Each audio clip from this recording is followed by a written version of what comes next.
All set.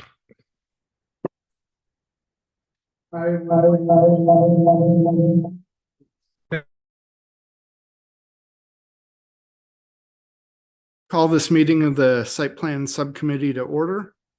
Let's see here. Oh, is there, did I not get an agenda up here? Oh, okay.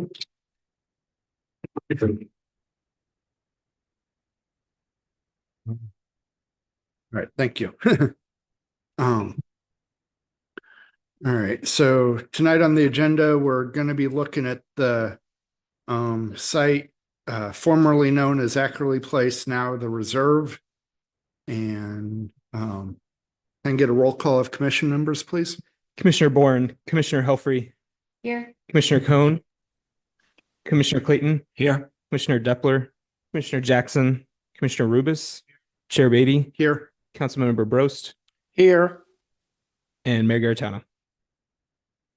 Thank you. Does the Department of Planning have any opening comments? Mr. Chair, thank you. Mr. Chair and members of the commission, we have a stand-in for Mr. Young tonight. Brad Pryor works for the firm that John is part of, and we do appreciate you attending tonight. So thank you. Thank you. I feel like I've seen your face before. Yeah. Do it. All right. So tonight we're going to be looking at PZ 2021 and 22-15. Mr. Vernich. Thank you, Mr. Chair. Mr. Chair and members of the Planning and Zoning Commission, tonight we are going to be looking at a set of plans that represent the site development plan package for the reserve at Wildwood. Before the department starts its presentation, it did want to go through a few housekeeping items. First of all, to the commission members that formed the site plan subcommittee tonight, thank you. Obviously, this is a major project for our town center area, and this is one of the steps in the zoning process. So your participation is critical to its success. So thank you. The department would also like to extend a thank you to McKelvey Homes, Stock and Associates, and the other members of the design team. Obviously, if you picked up a roll of plans that we have in full size, you'll note that that's not any small task to get all of those sheets prepared and then copied, delivered so that we could have them on Friday before the holiday weekend. And I do want to acknowledge the cooperation we received from McKelvey Homes as we work through some of the more critical issues on the site. So thanks to both the petitioner and the design team petitioners forum. Also, just as you have been noted, this is a two-step process, meaning that tonight the site plan subcommittee will go into, let's say, greater depth than typical at our normal meetings to kind of understand any of the issues that you've identified as you reviewed the plan set or things that have been identified by the department through its summary or any of the information it's attached to the site plan package. If you're curious, 4 members of the Planning and Zoning Commission constitute a quorum tonight. So we do have a quorum, and any of your business is now official business. There is also a lot of information that we didn't necessarily provide to you as part of the package, and it was intentional, but certainly can be provided to each and every one of you if you should choose. And those items are the phase 1 environmental assessment, the floodplain study, the geotechnical report, and the archaeological inventory. Many of these documents are over 100 pages in length. And so from the perspective of the department, printing them or creating a link to them, they're very technical in nature. Much of them are being reviewed by our Department of Public Works. If you want them or want links to them to go through them, please let Travis or I know. We'll be glad to provide them. Couple of other items before the department concludes its housekeeping discussion. First, today you received the email from the department, a summary. The department thought it might be appropriate to provide that information to the site plan subcommittee. It's been a while since you've seen this, and that period of time has been productive as we worked through the original petitioner to a new petitioner, and then kind of had to step back and just see where we were as we moved into this critical component of the overall zoning process. The summary will be, for the most part, where the department spends much of its presentation. And then finally, if all goes well tonight relative to the presentation by the department and the questions that you have for the petitioner and petitioner's design team, this matter will be back at the meeting to the full Planning and Zoning Commission in October of this year. So again, thanks to all the parties. We wouldn't be here without your support. Mr. Chair, I will try to be as brief as possible and let you all ask questions that you have, but I do want to kind of just go through the summary very briefly and highlight a couple of things relative to the change in petitioner. Then the timeline, and then finally, just a few of the list of 10 or 11 items I want to highlight for the purposes of tonight's meeting. As I mentioned, this particular project started back in 2015. You can tell that by the PZ number associated with Ackerley Place. I'm sure McKelvey Homes isn't quite sure what Ackerley Place was going to be, but originally it was a new urbanism project, meaning we had a great deal more number of lots associated with it. We had some served by alleys or service lanes, and for the most part, a grid network on a very, very difficult site. Ultimately, Payne Family Homes decided that that particular project probably wasn't in the best interest of the city as well as them, and they brought in a gentleman named Richard Harrison, who purports to support a philosophy called Preferbia.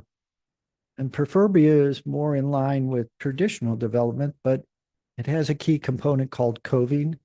What that does is, for the most part, on streets with cul-de-sacs, homes are placed at different angles, different orientations. There's typically a larger front setback than what new urbanism accommodates. And so Preferbia. Mr. Harrison even brought in a video that could be done with goggles in 3D, kind of give you an idea what it looks like. If you are interested in Preferbia, the Department of Planning and the City of Wildwood purchased his book, and so you're more than welcome to check it out.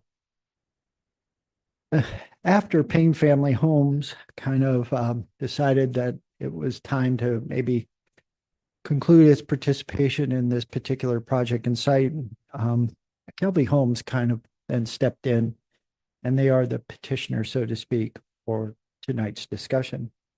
And what we saw when we first reviewed the plan with Stockton Associates, McKelvey Homes, is kind of a mix of traditional and Preferbia. And the department felt that it was in the best interest of the city and the project itself that we basically pick a style and go forward with that. If it's not new urbanism, if it's not Preferbia, if it's not traditional subdivision development, what is it? And I think we've come back for the most part with what I would call a low impact development. And I think key in making that assessment by the department is just the fact that the street network is very, very different than any street network that we have either in town center or even in our traditional subdivision areas east of State Route 109. And so that's what you're kind of looking at tonight, an evolution of the design philosophies to the point we are with the plan set you have before you for consideration. Next, as I mentioned, this has been a long project. If you look at the PZ number, 2015, it is now 2024. So if you do the quick addition or math or subtraction, it's been 9 years. For the most part, though, as you can see, if you go through the list of dates, there are a great number of postponements. Some were for the town center update. That took approximately a year and a half, 18 months. And key amongst that was the town center traffic study, trying to understand the role of Main Street through this project, Route 109 and the improvements being made there, and then finally Manchester Road itself. Also, then around 2020, things started moving forward again with Payne Family Homes. And ultimately, on October 5th of 2020, the Planning and Zoning Commission granted a amendment to the street network map of the town center plan and also recommended approval of the rezoning of the property and the overlay district and its use there as well. So we're caught up kind of to speak. And tonight, as I mentioned, the department prepared for your consideration a summary. I do just want to highlight a few of the 11 items that have been identified in that summary. The first is, and this was a key component of the commission's support of the overall project and something at that time Mayor Bolin requested, and that is the phased grading design of the overall 50-acre site. As you know, we've had instances where large sites have been graded without a phased approach. And what we ultimately find is it's a stress on the stormwater systems in the vicinity. And it's certainly a stress on our residents who see large numbers of trees and other vegetation removed all at once. And so the intent of the phase grading plan, which is identified on several of the sheets, particularly at the start of the site plan package, is that Kelby Homes is proposing to begin grading on the site from the Manchester Road side. And that will, for all intents and purposes, be the road that provides access into the interior of the property. Then from there, they intend to move more so toward the Route 109 frontage of the site and begin development in that particular area in terms of grading. Phase 3 and the remaining grading then will be the actual areas where the lots are proposed. And as you can see, here is the overall from that perspective. Amongst that grading design and its phasing, the intent is to use the commercial outlot for storage and spoils, meaning the material on site that is in excess of a balance. It will be placed there, and ultimately it is needed to elevate the site so it'll have visibility from Route 109. As you know, you go on the west side of the roundabout that connects the Main Street through Main Street Crossing. There's quite a bit of a drop off and then a slow rise out of that area, which is Bonham Creek, to the site itself. I think another key point, McKelvey Homes went from 132 lots and home to 115. And the plan before you tonight reflects that 115 lot design. Thank you, Travis. This particular sheet in the site plan package indicates the number of lots, 115, the typical setbacks, frontages, et cetera, of the lots. Those are the diagrams. There's 12 of them, I believe. And then the type of lots. And so Kelby Homes is proposing the Liberty series, which may not mean much to all of you, but there'll be different lot widths and different homes selected for those lot widths. As you can see, Main Street will be principally one type of unit with a consistent lot width, which is key to the department's review of the proposal. In terms of Main Street, it does connect to Route 109 and does then connect to Manchester Road. So it is a through street as required. All the other connections to Main Street internal to the site do end in cul-de-sac. And so this is kind of a more recognition of several factors: topography, not having access to other streets in the vicinity, and just quite frankly, a more secure development from the perspective of the petitioner. I would note that Bonham Creek defines the eastern edge of the property, much like Route 109's frontage to it. And as part of this process, the Planning and Zoning Commission did require a floodplain study, which has been provided to our Department of Public Works. I would note the Metropolitan St. Louis Sewer District has reviewed it and accepted it as submitted. Also, along with Bottom Creek, there is that 50-foot setback from top of bank. And so on the plan sets, you'll see on the grading sheets that 50-foot setback is protected and on either side of the top of bank. And that is a critical component and also allows several of the grand trees that are in the vicinity of that creek to be preserved. I would note that Manchester Road does have a limited number of improvements. Typically, we require improvements along the frontage for half of the right-of-way area, meaning the center line to the frontage of the site. In this particular instance, a roundabout is proposed there, so we do not have the capability of building the complete roundabout.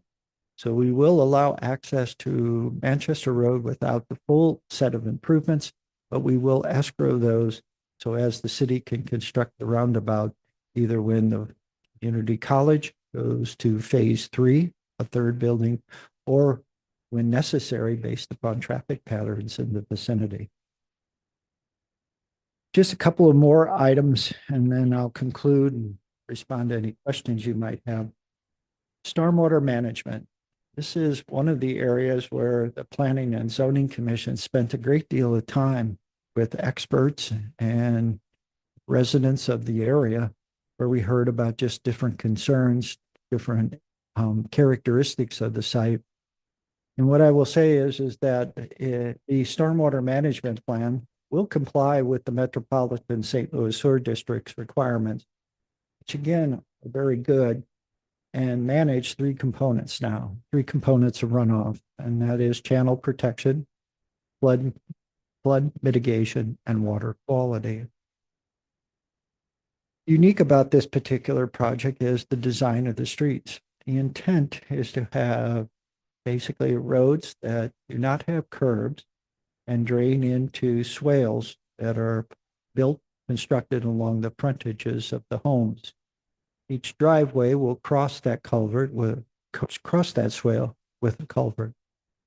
The intent is to collect water at the source, transport it to a system of what we think are smaller basins due to the fact that we are collecting stormwater in a different manner, not basically collecting it off the impervious surface, taking it along a curb line into a curb inlet, and then ultimately collecting it as quickly as possible to distribute it into the basin and let it discharge eventually from there. We have some concerns, that being the city, Department of Public Works, Department of Planning, just about how that all is going to look with swales in the front yards and culverts under driveways, a very old design, quite frankly. And we've asked the developer's design team to kind of give us an image of what that looks like for the future. It is a low impact approach. Over the years, we've talked about low impact development techniques to better address stormwater. And the fact that this site is at the headwaters of Bonham Creek and the next site downstream from this particular property is the city's community park. I assure you we are concerned about runoff, protecting Bottom Creek, and protecting public and private properties downstream. I think we're a long way toward that. But again, we are just very cautious at this stage about the street design because it is relatively untested, at least in the city of Wildwood. And we want to make sure it works before we proceed forward. And then finally, there are tree preservation requirements. And as you know, this particular project began before we did our new tree preservation and restoration code update. This particular project is grandfathered. So when grading does start, it will be very different looking site from what it is now. There are a couple of things I will mention. Loomis and Associates, part of the developer's design team, I think has done a good job of identifying grand trees, not necessarily the grand tree stands because we don't require it in this instance. And those are all protected. The initial developer also preserved much of the side along the eastern boundary that isn't going to be used for access and the commercial outlot. That's preserved. I've mentioned the Bonham Creek area and the 50-foot setback on either side of the main channel, the Topsail Bank. And finally, I think the landscaping plan that's proposed for the frontages, Route 109 and Manchester Road, is good. And then each of the lots obviously will have required street trees and other plantings that are set forth by the city's tree manual. But as we found with the villages of Brightleaf, when the grading starts, people start to wonder what's happened to Wildwood. Why are they letting something like this happen? For the most part, our response is it's town center. We have regulations and we wouldn't allow them to proceed if the regulations weren't met. There are a number of other items, as you probably know, on this massive set of sheets that form the site plan package.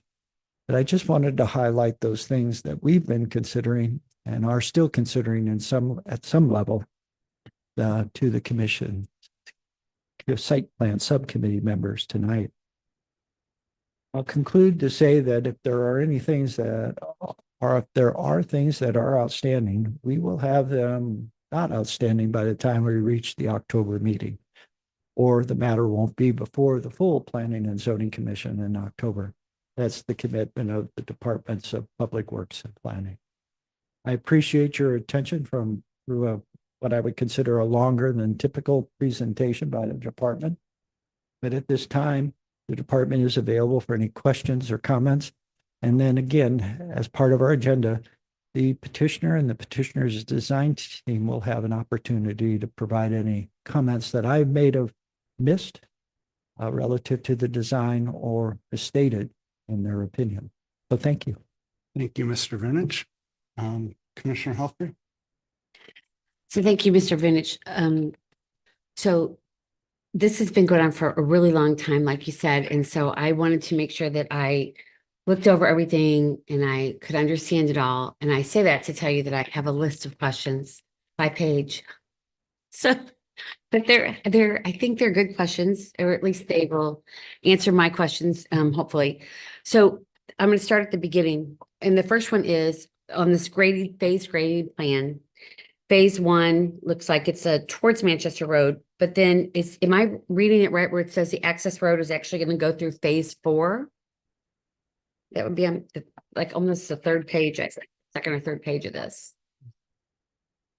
Right. So is that actually where it says the access road, is that actually going to be the main street's going to be the access road for phase 1? Is that correct? Yes. Some of these questions are just because I want to make sure I understood what I was reading. Okay.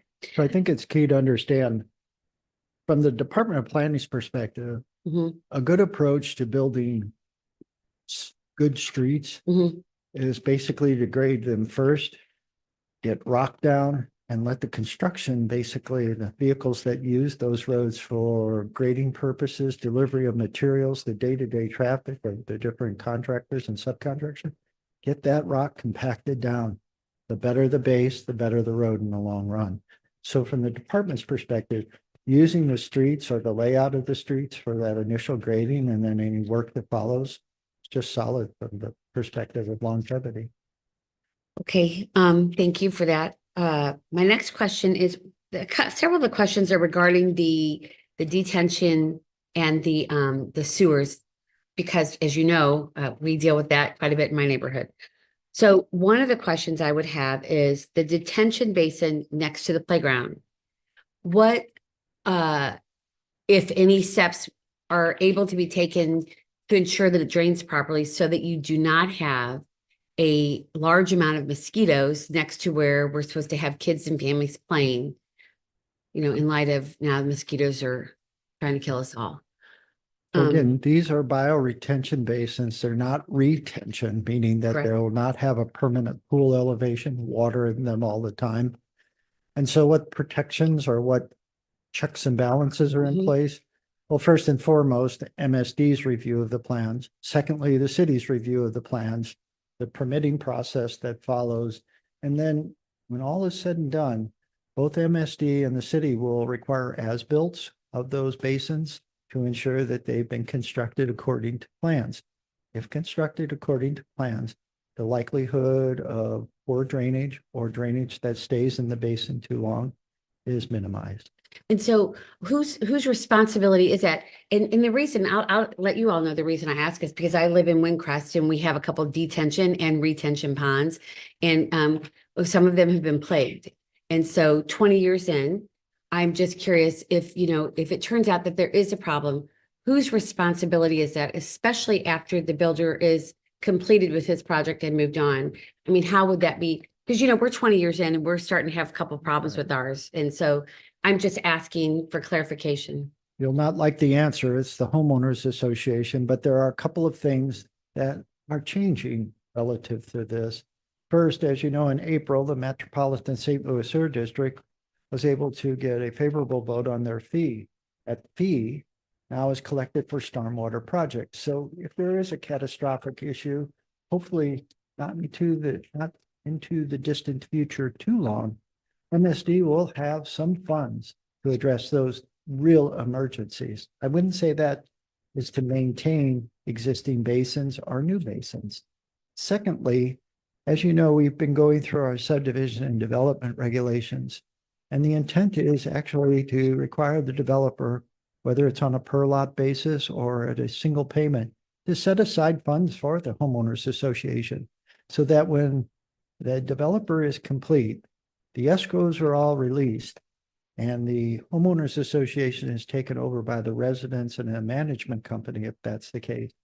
They're not looking at a zero balance and immediately means we have to do a special assessment to address this problem or that problem. And so that's going to be in the works here very shortly. As you know, we had 2 work sessions. Our third is scheduled for a couple of weeks from now, and we hope to have all of that in place very shortly. Okay, so along those lines, I guess I was a little confused, and so I want to understand on it says page C30. And it's the one that talks about the water, oh, for goodness sakes, I can read it on the big plans. The water and the sanitary sewer and the water drainage and the storm sewer, okay? Mhm. So that's C3. And so my question is it's all about this stormwater drainage. So first of all, is MSD handling this neighborhood? Because it looks like there's a red line for the water main, and then it shows a brown line for the sanitary sewer, and then it shows a blue line or a gray line for the storm management. So is MSD in this neighborhood? Yes, Okay, so here's my next question. You said there's not going to be any curbs. Are there going to be street sewers? pardon. Sewers on the streets? Actually, no. Okay, so my question, I have lots of questions. I'm sorry. Asking. Yeah, I do. I have lots of questions because so the rainwater is going to collect in this culvert that's alongside of the road. So is that culvert lined with rock? Is it lined with grass? Is it going to be able to be mowed? Is it not going to be able to be mowed? Is it going to have to be weed whacked? Are there going to be bugs? And then when you drive over this culvert with the driveway, when streets are salted, right, that salt can eat at the end of the concrete. So what happens to ensure that these driveways don't at the ends crack or sink into the culvert, and then the homeowner's responsible for that repair so that they can get in and out of their yard? Yeah, yeah. Well, in this Go ahead. particular instance, I think I could answer those questions relatively well, but I think Mr. Stock, who's the principal engineer, would Okay. be the best person, and there's no objection. Well, I'm going to ask a couple more questions, and that way, because I want them on the record so we can get answers to them, and that way I don't take up all the time. But I did take the time to read all this, and so I'd like to have these answered. I'm glad to provide those answers. This is yeah, what right, this right. meeting's for. Okay, so On the bottom creek, I looked in here and it looks like it said that there's a wall. Is that correct? There's gonna be a protection wall? Or did I read that wrong? I thought it said core wall. There is already a retaining wall that was constructed by the city as part of the improvements to Route 109, Mhm. and particularly to accommodate the roundabout at that particular location, Main Street. There are potentially additional walls. Uh-huh. And again, it's all about ultimately creating protections to the creek so that we don't have erosion, bank loss, et Right. cetera. That was my big concern, because if we're doing this, trying this new, I don't want to say experimental, because you said it's been used before, this type of drainage, but I want to make sure that, 20 years down the road, that those people aren't on the hook for the creek or whatever washing away the back part of their yards, Right. like we're dealing with Cox Creek. Well, there's a couple things I'd just like to expand upon. First and foremost, one of the comments that came from the Department of Public Works, Department of Planning was those outfall structures or end of pipes, make sure that they're not angled or like perpendicular to the bank wall. Because ultimately what that tells me is when the water's discharge is going to hit the bank first Right. and then deflect downstream. And as you can see, Stock and Associates did a nice job of kind of angling all of them so that they don't have that type of impact. Mhm. Secondly, with the 50-foot setback and just the general design, what we've tried to do is give those lots that are in the vicinity of Bonham Creek breathing room. And I Yeah. think that's the simplest way to put it. And as you can see, there is no lot necessarily that abuts the edge of the floodplain, the 50-foot setback, et cetera. We've basically tried to create a protection zone. Yeah, I noticed that and I appreciate that. I recognize that. Let's see, raised pavement. In one of the drawings where you have blue and yellow drawings and it's the yellow, it says it's raised pavement for the blue. I think that the blue is the raised pavement. And so on the drawings where you show the streets, what is the yellow and the blue? The yellows, one said raised pavement and the other one said raised pedestrian crossings. Is that going to have, because it's Main Street, is it going to have those flashing lights or? We have yet to require those types of lights in residential settings. We have them on Yeah. Manchester Road, Strecker Road, et cetera. In this particular instance, what we've asked the developer to do is introduce some traffic calming measures. And so those speed pads or speed tables, that's exactly it. If you've driven on the new Taylor Road section from Route 100 to Route 109 through villages at Mhm. Brightleaf, we required those at the trail crossings. And so what it does is it just elevates the pedestrian crosswalk, and as a speed table, speed hump, whatever you want to call them, what ends up happening is the drivers slow down. Okay, next is, let's see, where are the mailboxes in this? I couldn't find them on the drawing. Per the postmaster, Right, they are in clusters and they're down by the playground area. okay, And they have actual spaces for people to park while they go to the cluster box to pick up their mail. I'll mark that one off because that was my next question. Okay, garage setbacks. What's the rule for the town center's garage setbacks? Well, depending on, If I said, hey, what's it say in the books? What's it say in the books? from the front of the front of the dwelling, that imaginary line that defines the front of the dwelling, the book says 15 feet. So will these be 15 feet? No, And then I guess, let's see here. The other question I have, my biggest concern, in addition to this 15-foot setback for the garage, is the sewage in the rainwater runoff stuff. The last question I have is streetlights. When I looked at this, I'm sorry, I have one more. The streetlights, it showed like when you get down to the end of the cul-de-sac that they're in someone's yard. And so my question is, would they consider putting the streetlights in the center of the cul-de-sac instead? Because then it would light 3 houses around the cul-de-sac as opposed to just being off to one side. well, certainly we can ask the developer to do that, and the city has latitude on the placement. What we found is when streetlights go in the center of cul-de-sacs and plantings are required, which we do, sometimes the streetlights get blocked by the plantings, so to speak, as the trees grow.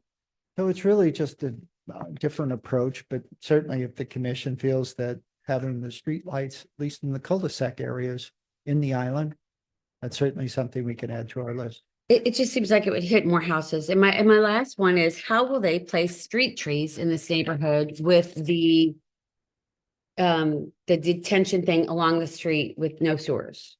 Well, again, it's an unusual kind of approach. So the right of way, the actual public right of way is 30 feet, but on either side, we have inclusive easements for all the stormwater facility, utilities, and the street trees. And sidewalks? Yes. So what will that look like from the street where you drive in? What will it look like Well, as you drive in, you can. from it's that obvious. to the house? I mean, Yeah. It's going to look different. And that's why, again, right, but what will it look like? well, again, you'll have 2 lanes of through traffic, Correct. one in either direction. Then per the cross section, and again, I don't know if we have that handy. You'll have the stormwater system. Which should take about how many feet? Well, again, it's not a deep swale. It's not intended to be. So it's I believe, and again, Mr. Stock talked to this better. I think it's about 12 inches in depth. So as you Okay. go, you have to slope it out at a minimum or maximum of 3 to 1. So you'll have that slope. And then you'll have the sidewalk, street trees, utilities, kind of in that order. So you got about 3 feet of stormwater drainage, then you've got a sidewalk, and then you have a tree, and so that's pretty much in there in the yard, right? Thank you, Travis.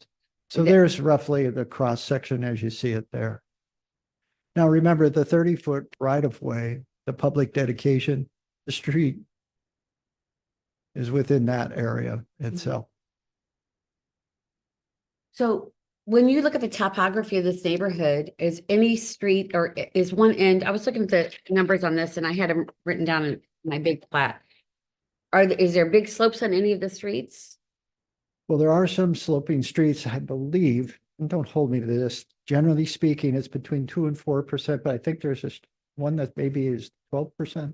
Because it would seem then that the drainage at the end of that street or at the bottom side of that slope would have to be bigger.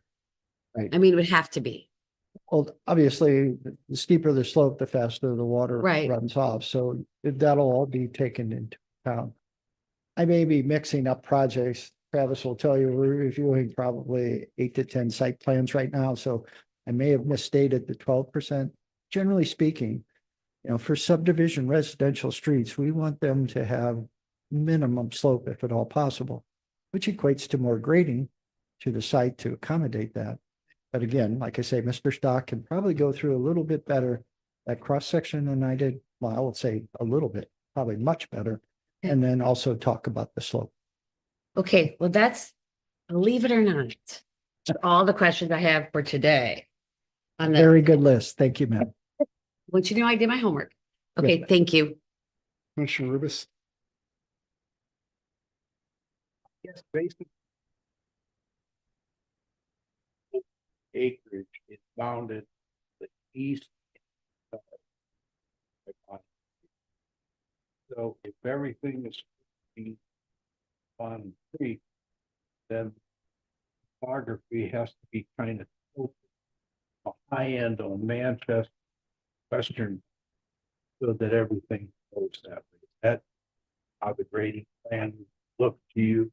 Generally speaking, Manchester Road is the top of the ridge between the Missouri River watershed and the Merrimack River watershed. So it is the high point.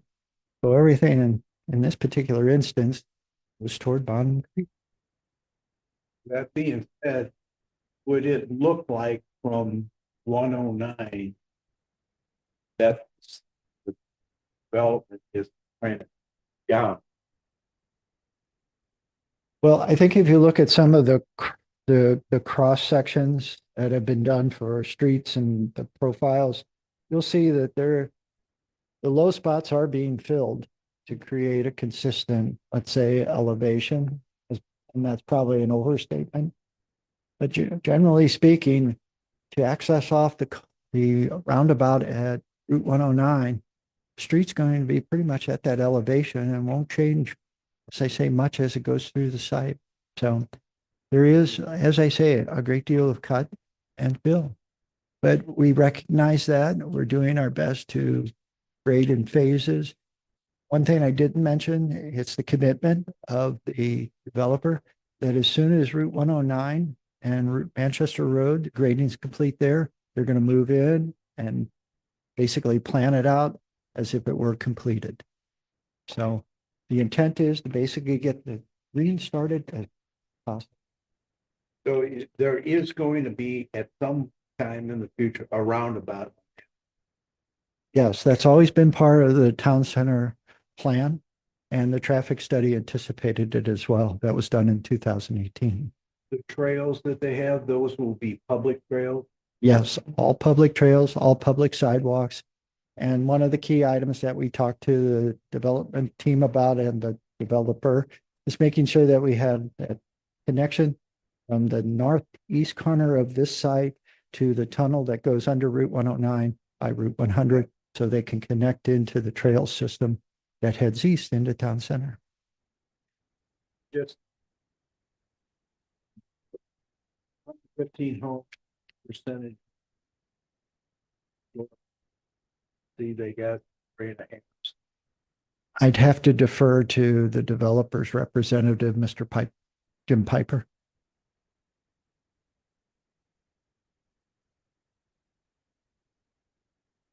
Mr. Chair, if there's no more commission questions, I've kind of put Mr. Stock on the spot for a couple of things, so if you don't mind, I'll invite him to the podium.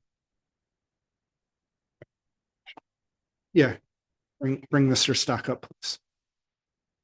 Good evening, Mr. Chairman, members of the commission, Mayor Garitano. For the record, my name is George Stock. I'm with Stock and Associates Consulting Engineers.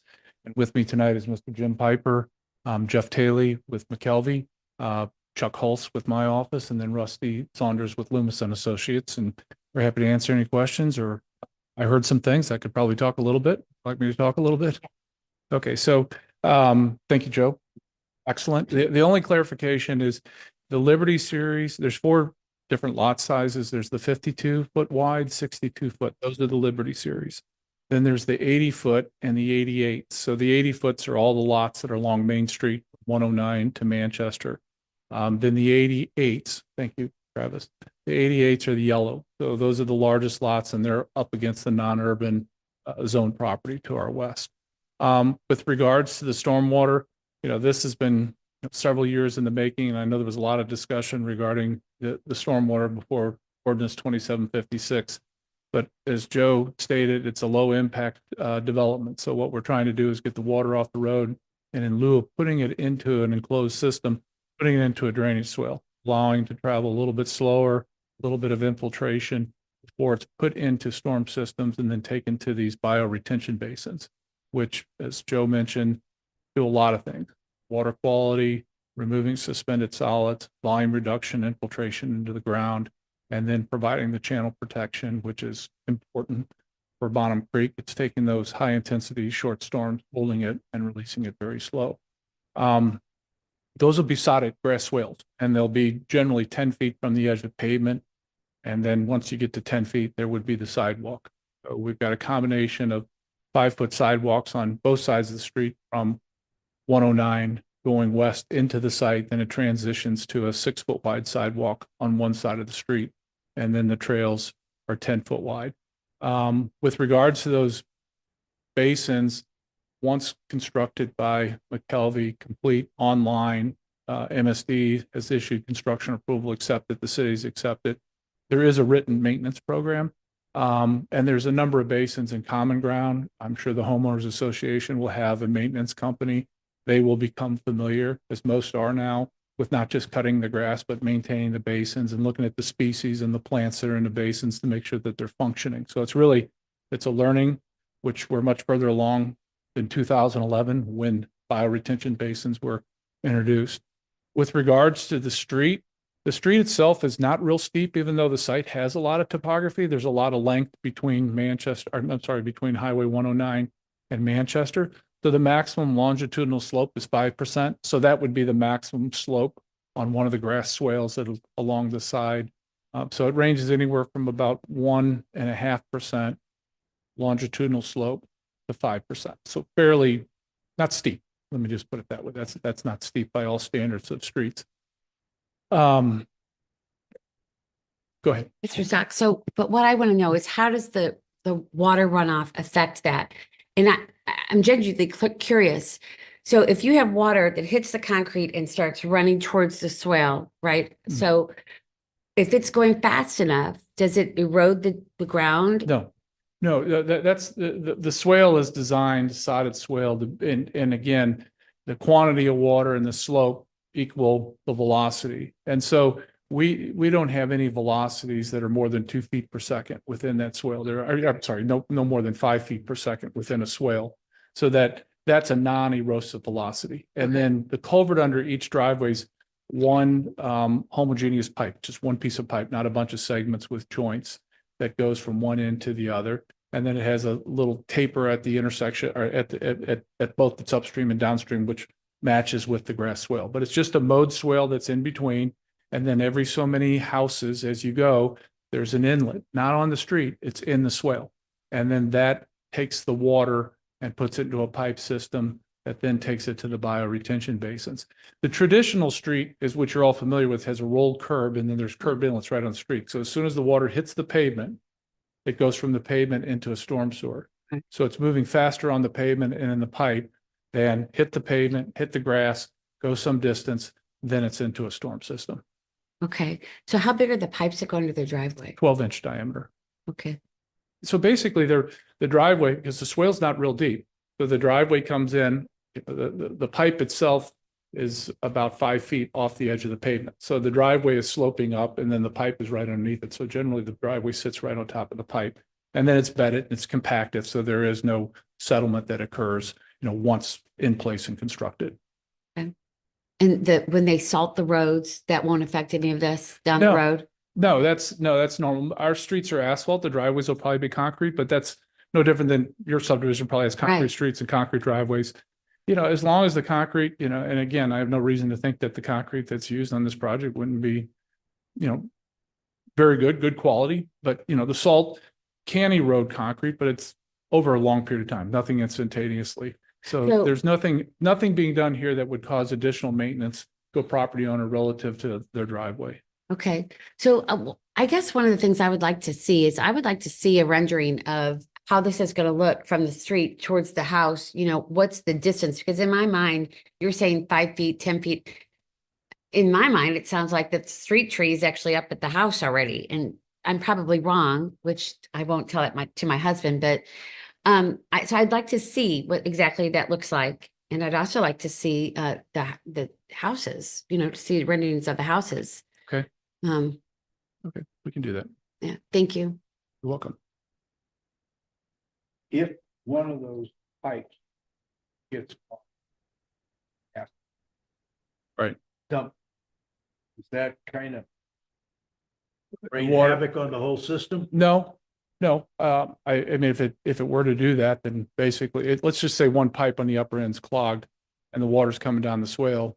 Basically, it's going to go up over the driveway to the far side of the driveway, then get in the swale and continue onward. 12-inch, I don't know what would clog. Basketball could do it. I mean, I guess that could do that. But 12-inch is usually generally going to pass any kind of suspended solids or leaves, that may accumulate. We have more clogging with orifices, smaller diameters, usually something less than 4-inch in diameter, but not 12-inch.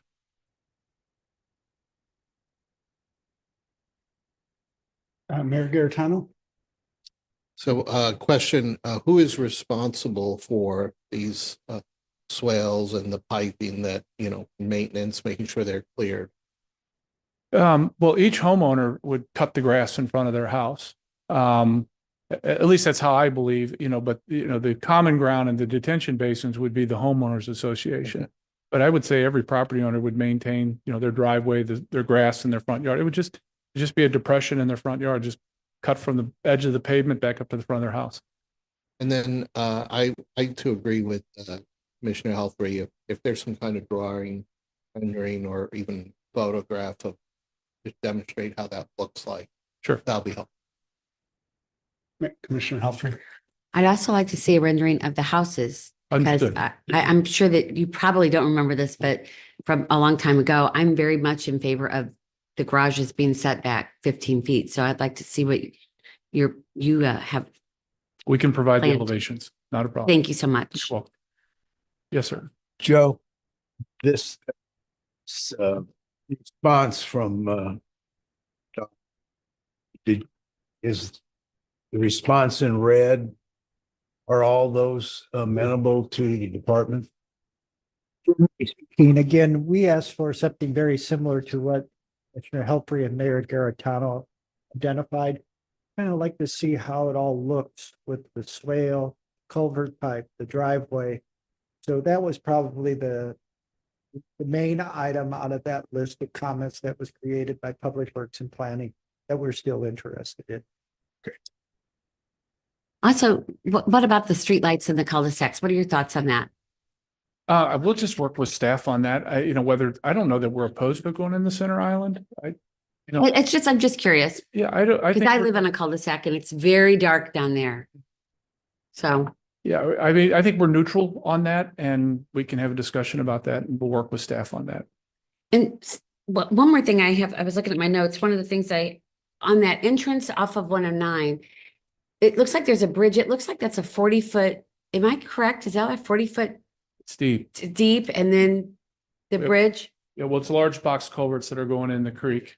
So basically, when you come in from 109, you'll actually be sloping down into the site and you'll get a few hundred feet into the site where you'll hit a sag in the street.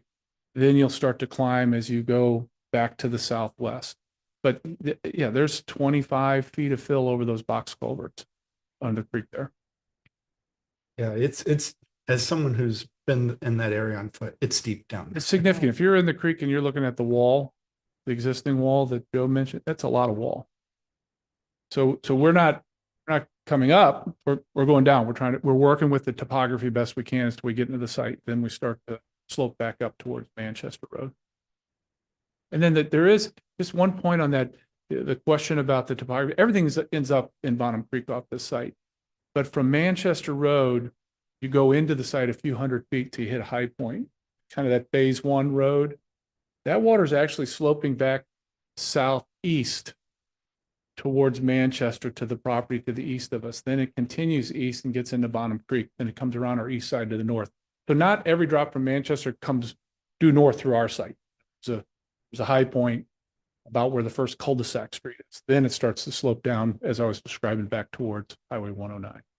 Just That won't adversely affect that property then, right? No, we have the same belts and suspenders on the stormwater system before we discharge. That's Travis just put it up there, that kind of colored green stormwater management basin in the southeast corner. There's been some comments about the pipe discharge and how we treat the end of the discharge before it goes on to that property. So we have addressed that, we believe, but there may be some more discussion about that.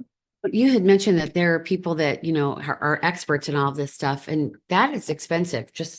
Those experts are expensive. And so I'm looking at things, I'm doing my best to look at it 20 down the road, 20 years down the road as a homeowner and saying, when this is overgrown, so my hope is that there's a way that, I don't know if there is, but if there's a way that you could curtail that at the front end so that at the back end, they're not eating it, Yeah, the key is to not bring them online too early. In other words, not put in the permeable soils and things until generally everything's stabilized. So they operate as sedimentation basins through construction almost until everything's vegetated. Then you put the bioretention component in there and then you put the plants in there so that it's clean. It's not clogged with silt. Silt is the downfall of these bioretention basins. Unfortunately, it's the tool we have to live by. Since 2011, with the introduction of the volume reducing BMPs, you're limited. There's no longer sand filters. They didn't volume reduce. They just cleaned water. Now it's the mimicking the pre-developed hydrology and creating that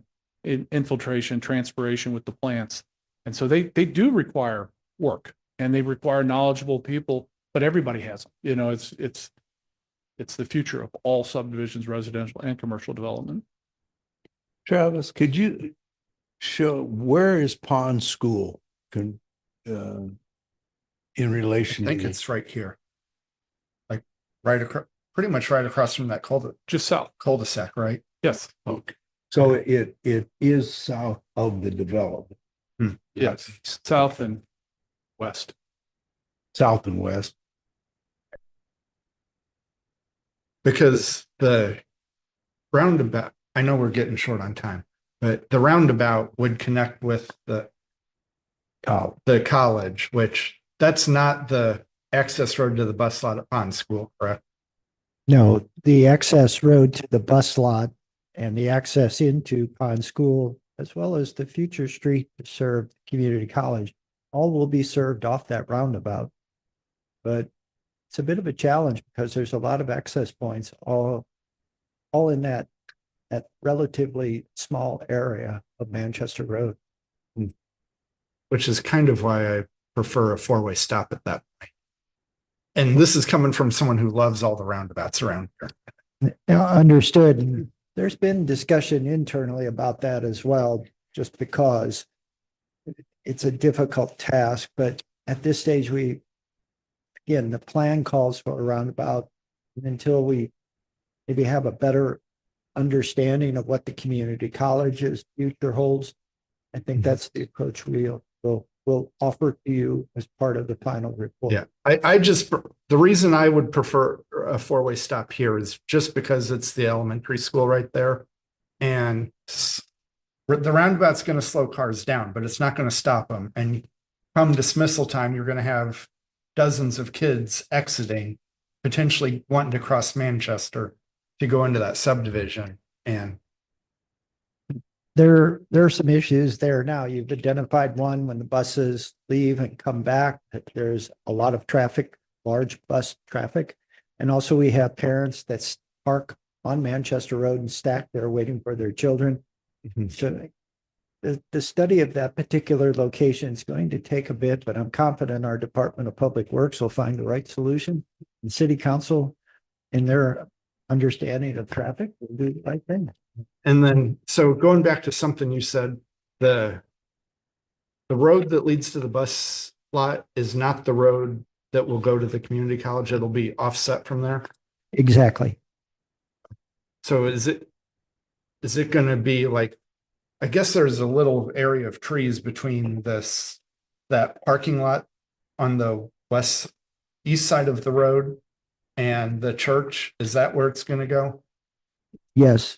When the parking lot was requested by the school district and the community college authorized it, we actually looked ahead and said, where is the best location for that future road? So we won't have to remove the parking lot. And so, yes, it is to the east.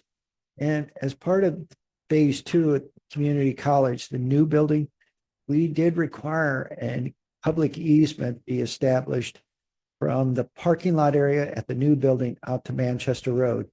The community college did not provide funds to construct it, but if it is needed, we have an easement. Okay. And I'm getting way off topic here, but so we allowed the community college to not build the road immediately, I guess, unless the traffic at New College requires it. The community college was requested to provide access to Manchester Road. They provided a traffic analysis that indicated that the original design was premised on about double the students they actually have on campus. And so from that perspective, the original road system can handle much more.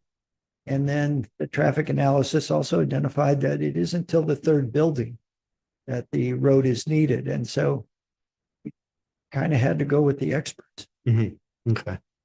But we did require the easement. The experts are wrong. Yeah. So we have the land if we need to go in and build it. exactly. Okay. Commissioner Helfrich? One last thing was that did I count that there's 7 grand trees? Is that the deal? Yes, it was a was a limited number.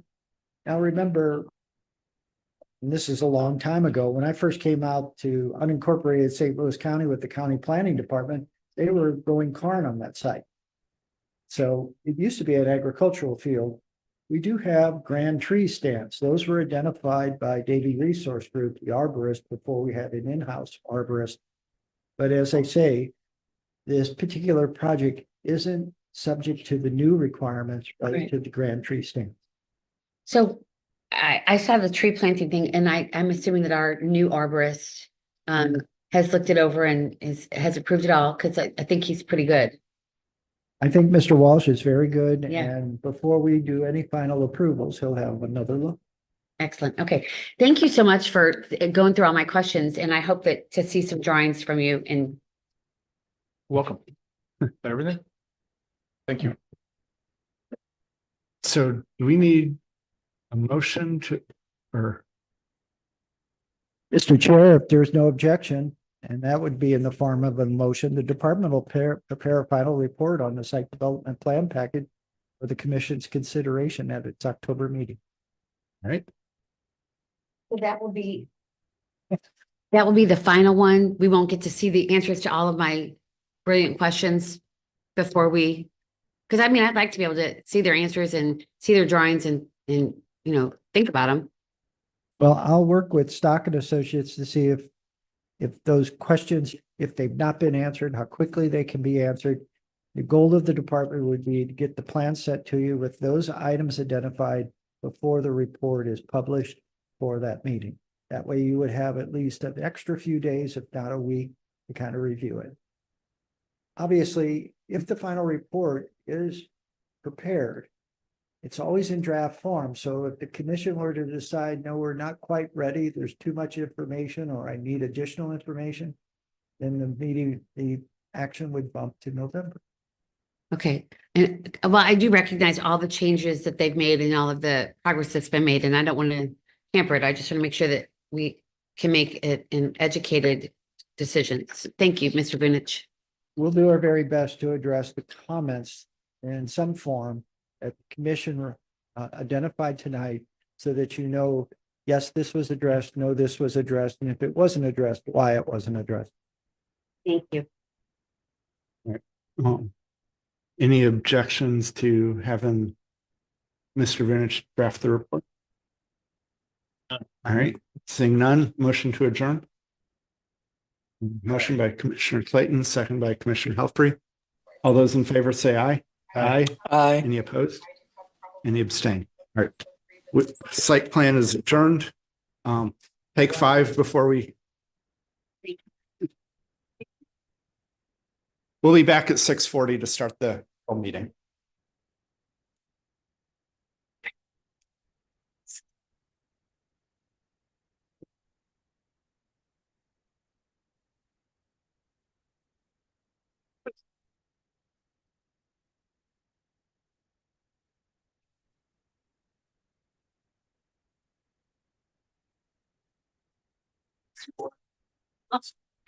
He wasn't there. I just want to take him and apologize. I guess maybe this is a shit. I have known that. I would see.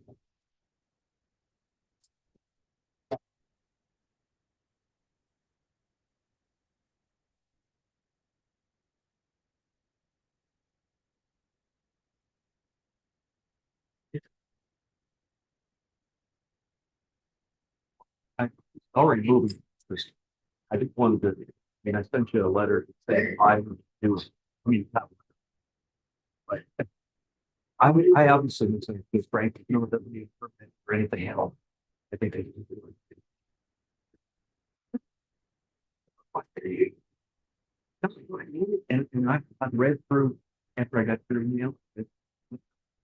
Obviously, but I put Frank. And I didn't research it further. I just want to apologize.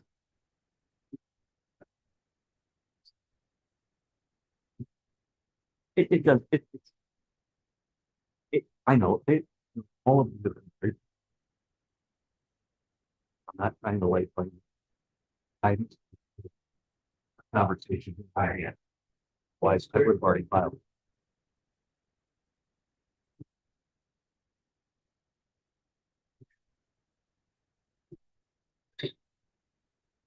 I understand.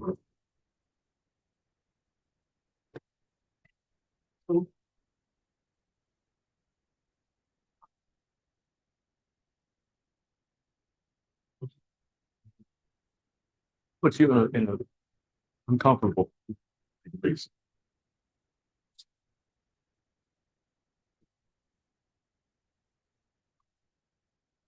I understand. Frank's question. Upload. Face a lot bigger. Oh, problem. No permit. So. Yeah, I understand, but I think that. And that was. It, it's not impinging on setback. It, property. Correct. I think I got that filed, 5:30. Thursday. So it's already moved through. Somebody. Uh. Certain people. What the- and- No, I ain't going to- Well, you know.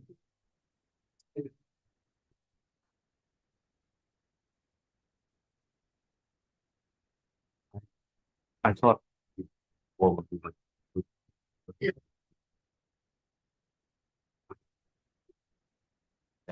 I thought. Surprised. Yeah. Down, not far from Brooklyn. In the city, yeah, we got to talking about that phone one day. It's a little surprising. But, I figured.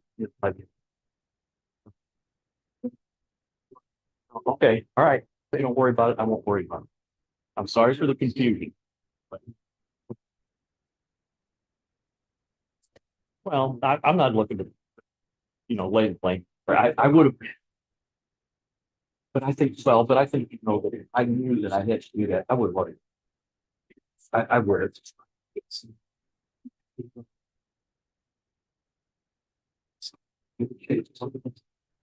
Well, yeah, you don't want to.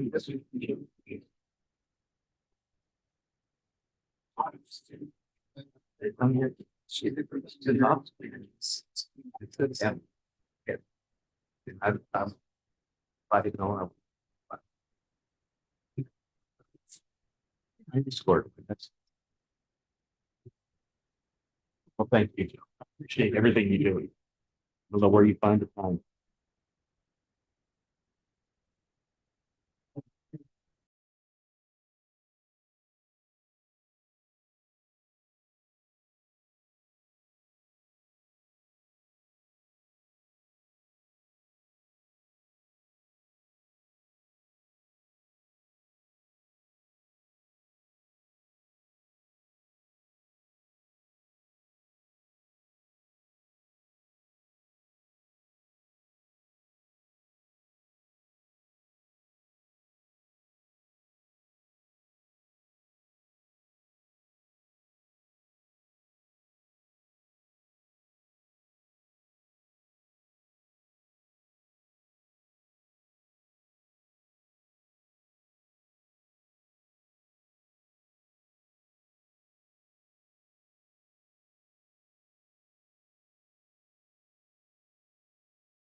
All right. Just letting this conversation behind me finish. All right, I'd like to welcome everyone to the September 3rd meeting of the Planning and Zoning Commission.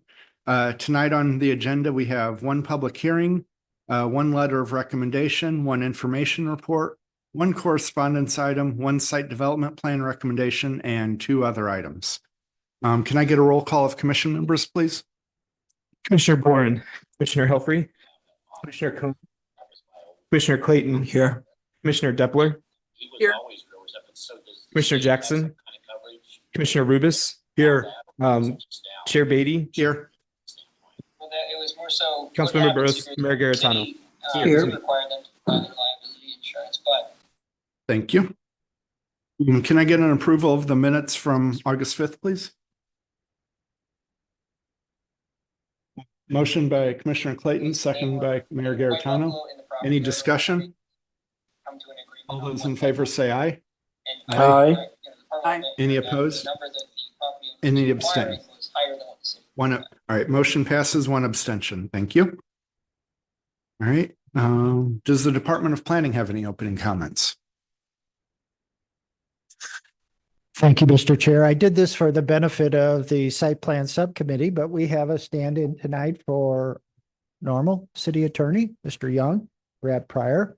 And again, we'd like to acknowledge him to those that may not know him on the dais, Zoom, or in the audience. I'd like to thank you again for being here tonight. Thank you. Great. So at this time, going to our public comment session. And if you're here to talk about the public hearing for Etherton Heights, now is not the time, but anything else on the agenda, this is the time to speak. So do I have any speaker cards? Yes, Mr. Chair, the first speaker is Mr. Peterson.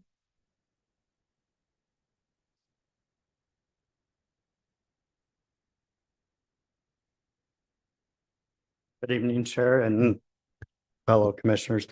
I'm here just to, Name and address, please. my name is Rob Peterson. My address is 2558 Grover Ridge Drive, 63040.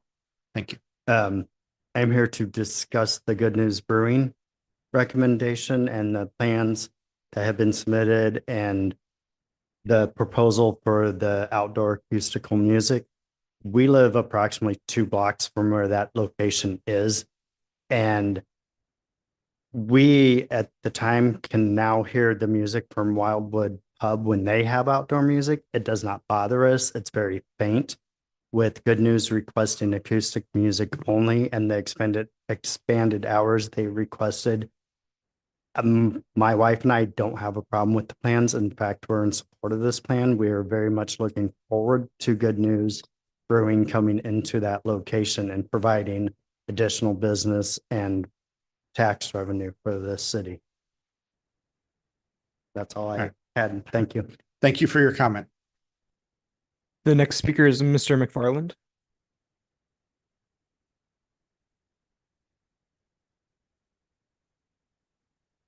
Yeah, David McFarland at 17010 Old Hollow Court, Grover 63040.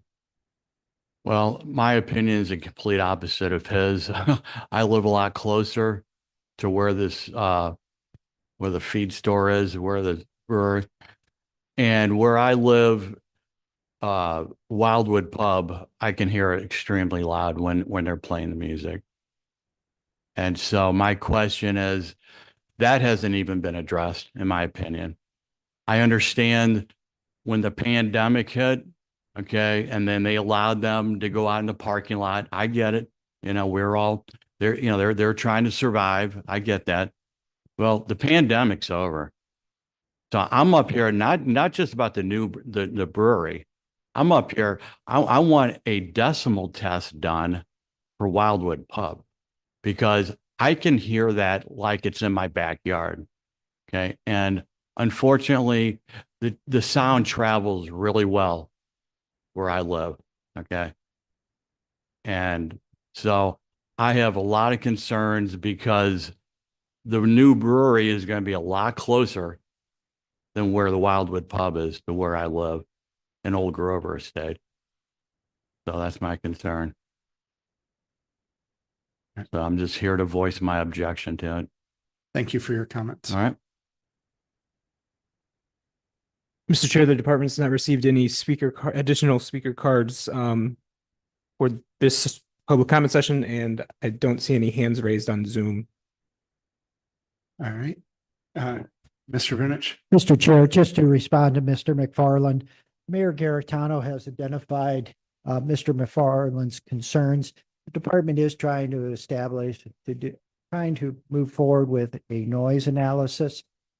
Trying to find consultants these days is a little difficult. Mr. McFarland can be patient. And then I'll also need Mr. McFarland to identify those particular days and times when it's most problematic. I don't want to send a consultant out there and miss the problem times and date. Thank you. All right, thank you. And just as a point of reference, Wildwood Pub and Grill allows speakers, correct? Yes, when the ordinance was approved for Wildwood Square, the city did not require the items that are part of Good News Brewing Company's requirements, acoustical nature, the limitation on the number of band members, the orientation, the sound dampening. Those are things that obviously as time went on, we've had issues at Parkside Grill, we've had issues with Wildwood Pub and Grill. We've learned to basically address it on the front end more so than trying to do an enforcement action.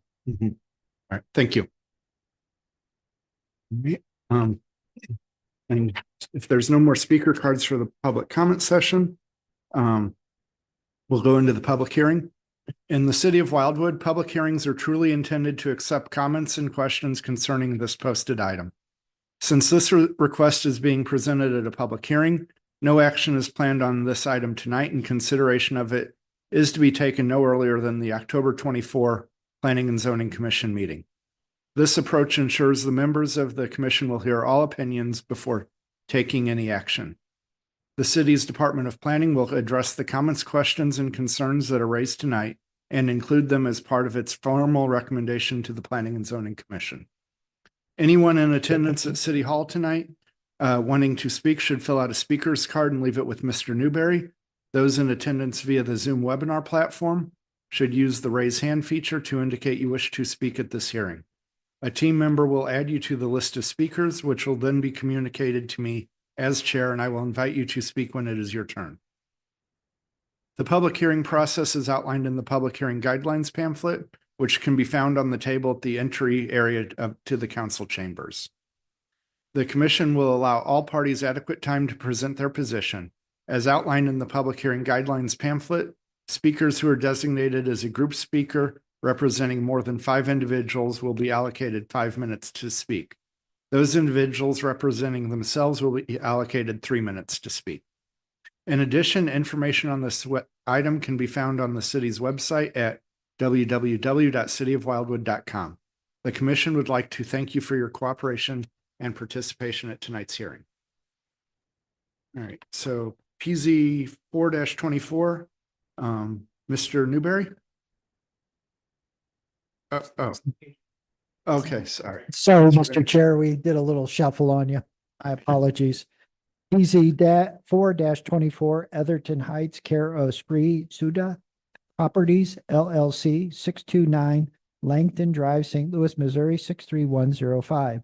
A request for a change in zoning upon a tract of land that is 3 acres in size, being located on the east side of Etherton Road, north of its intersection with Manchester Road. Street address 2522 Etherton Road, St. Louis County, locator number 24V 530560, which is currently zone NU non-urban resident district, town center neighborhood edge, and neighborhood general districts to the R4 7,500 square foot resident district with a planned residential development overlay district, PRD. Proposed use, a total of 9 single-family dwellings with street improvements, common ground areas, and required public space area dedications and improvements. This particular property is located in Ward 8. Mr. Chair, with your permission, before Mr. Newberry begins his presentation, the Department of Planning would like to introduce into the record the city's master plan, city's charter, the city's zoning ordinance, the file that has been created and maintained by the Department of Planning regarding this particular request, and then finally, any other testimony or items offered as part of tonight's public hearing. Thank you. Thank you, Mr. Vunich. Mr. Newberry? Thank you, Mr. Chair. Mr. Chair and members of the Planning and Zoning Commission, as is typical at a public hearing, the department's prepared a brief slideshow presentation just to familiarize you with the location of the site and then some photographs of the site itself. So this first photograph is an aerial image. Manchester Road runs along the southern portion of the image with the site highlighted in a light blue color along the east side of Etherton Road. This is a same aerial image, just zoomed in a little bit. You can see the site. Again, it's highlighted in a light blue on the east side of Etherton Road. Next will be a series of photographs of the general area and the subject site. Well, the first is the site plan, which we'll return to. This is a shot at standing at the intersection of Manchester Road looking to the north, just to give you that view. The next is a view standing at the subject site looking back towards that same intersection to the south. And this is standing at the subject site looking to the north. And the next is an image of the development pattern across the street along Etherton Road. Next photo is standing at Etherton Road looking towards the east. I would note the large trees you see in the background are not located on the subject property. And then this is standing about midway through the site headed to the east, looking towards the west. Again, Etherton, the development pattern along Etherton Road. And the next is looking towards the south on Manchester Road. You can see in kind of the middle of the photos some of the businesses that are located there on Manchester Road to the south. And then this is standing at the eastern boundary of the site. Again, those large trees are to the left in this image, to the east on a map, and located on the abutting property. And this is standing at the northeast corner, looking to the west towards Manchester Road. And then this is a shot of the southern boundary of the site where there's some vegetation there as well. And then the petitioner also provided some rough elevations of the proposed homes, which we can again come back to if needed as part of the discussion. And then I'll just conclude the department's presentation by landing on the site plan for reference. And that concludes the department's presentation. I do have a speaker card from the petitioner, as well as a few members of the public. Thank you, Mr. Newberry. Any questions from the commission?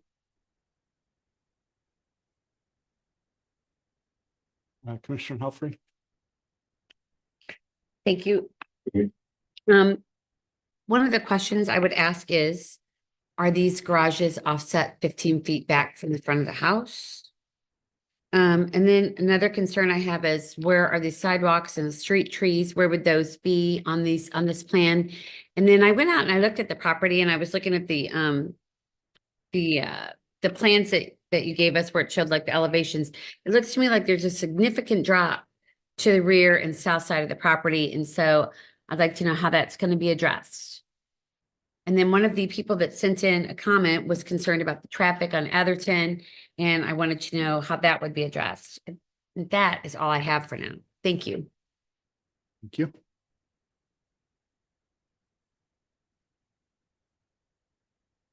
Mr. Chair, I would Yes, sir. recommend that we hear from the petitioner's representative and then go to the public. Okay. I am good with that. Mr. Newberry? Mr. Vonderheide is the petitioner's representative. Good evening. My name is Mike Vonderheide with Terra Design, 3121 Parkhampton, St. Louis, Missouri. Thank you for the opportunity to present tonight. We have a simple 9-lot subdivision on 3 acres. We're proposing an R4 zoning. With that zoning district, we would be allowed, I believe in our calculations, 14 lots on this parcel of 3 acres. We're proposing 9. We've met twice with the zoning review committee. With the first plan that we submitted, we showed 11 lots on the parcel, slightly smaller homes than these. After some of the comments that we got from that review committee meeting, got some insight. I think the one directive that we heard from the committee was that a strong recommendation that we reduce our lot count down to 9 lots. So subsequent to that, we amended our plan. We revised our plan back down to 9 lots and then represented that plan back to the zoning review committee. I think generally, I don't think there were any other substantive comments after that review meeting. We did present this package to planning staff for review. I think that one of the comments that we got out of that meeting or out of those comments that was an addition to that last review committee with the zoning review board was for additional landscaping. So we have 1 tree on the entire site that's going to be removed. I think it's an ash or an elm in the center of the site. It shows up on the aerial. We're proposing to add 30 additional trees to the site, mostly along the perimeter to add as a buffer. On the south side, we abut commercial property. So we have some landscaping there as a buffer. And then we also have landscaping on the north side against the single family residential, and then also along Etherton Road. So I'm here, it's a gently sloping site. Compared to other projects I've done in Wildwood, this is probably the least amount of grading or topographic change. Our street's only 3.5% slope. We have a 5-6 feet of cut on the north side of the property and 5 or 6 feet of fill on the south side of the property. So we're basically taking some of the soil material from the north side and placing it on the south side. But overall, it's a gently sloping project, other than the southeast corner where we do have more topographic change, which is where our proposed detention basin and water quality facilities will be located. So we're not changing any of the drainage pattern. The water that does currently sheet flow off the site is directed towards that southeast corner. So we're trying to keep the same drainage patterns. So if you have any questions, one question that you did ask, the garages are flush with the front of the house with this proposal. So if you have any other questions, be happy to answer them. Thank you. No, there's no retaining walls proposed. Any other questions from the commission? All right,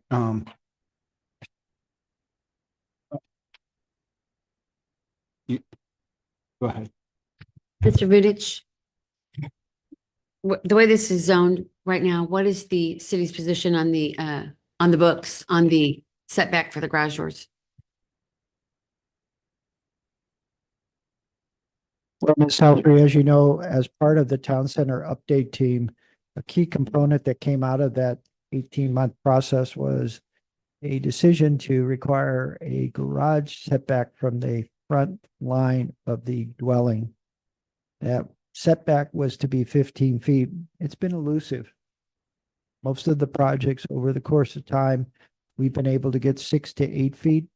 And typically that's gained by the porch being extended more so than the garage being recessed.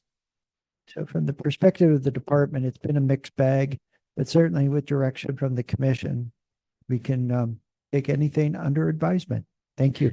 Well, it seems to me that this would be the time to say that if the law says, or the rule is 15 feet, that while we're in the discussion phase, that this would be the time to say that it needs to be 15 feet.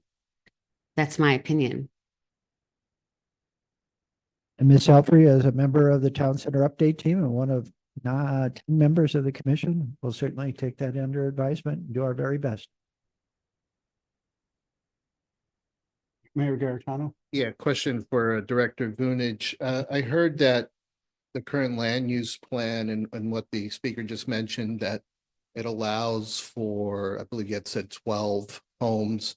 With, But, go ahead. Yeah, my question is, the town center land use plan actually puts this property split between 2 districts, Mhm. neighborhood edge and neighborhood general. So maybe could you explain a little bit more, just what that distinction is and how does that affect what the town center plan specifies? When the original consultant did the regulating plan and established the land use categories, for the most part, Andres Giovanni did not want to break land use at the street. And so we have a grouping of properties that have split categories. So consistent on the fronts, facing the street, and then changing as you transition from there.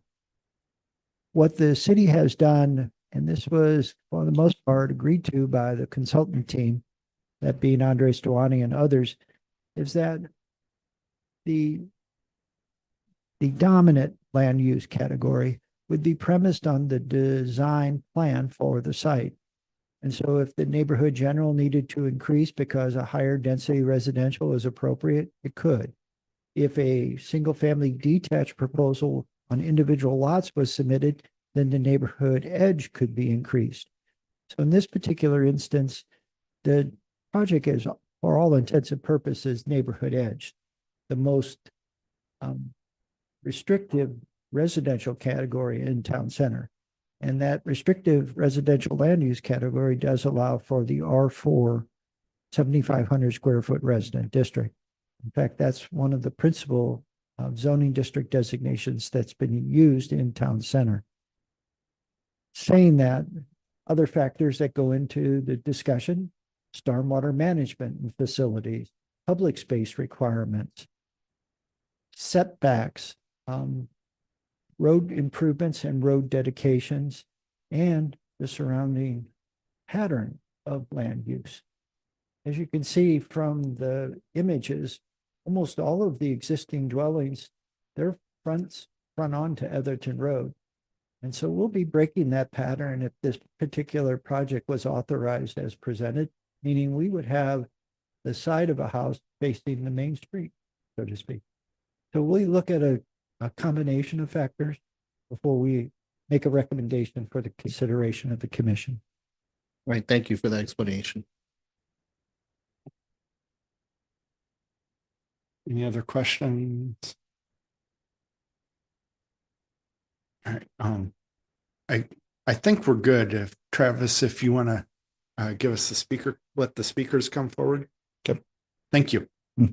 Mr. Chair, the first speaker is Ms. Bryan.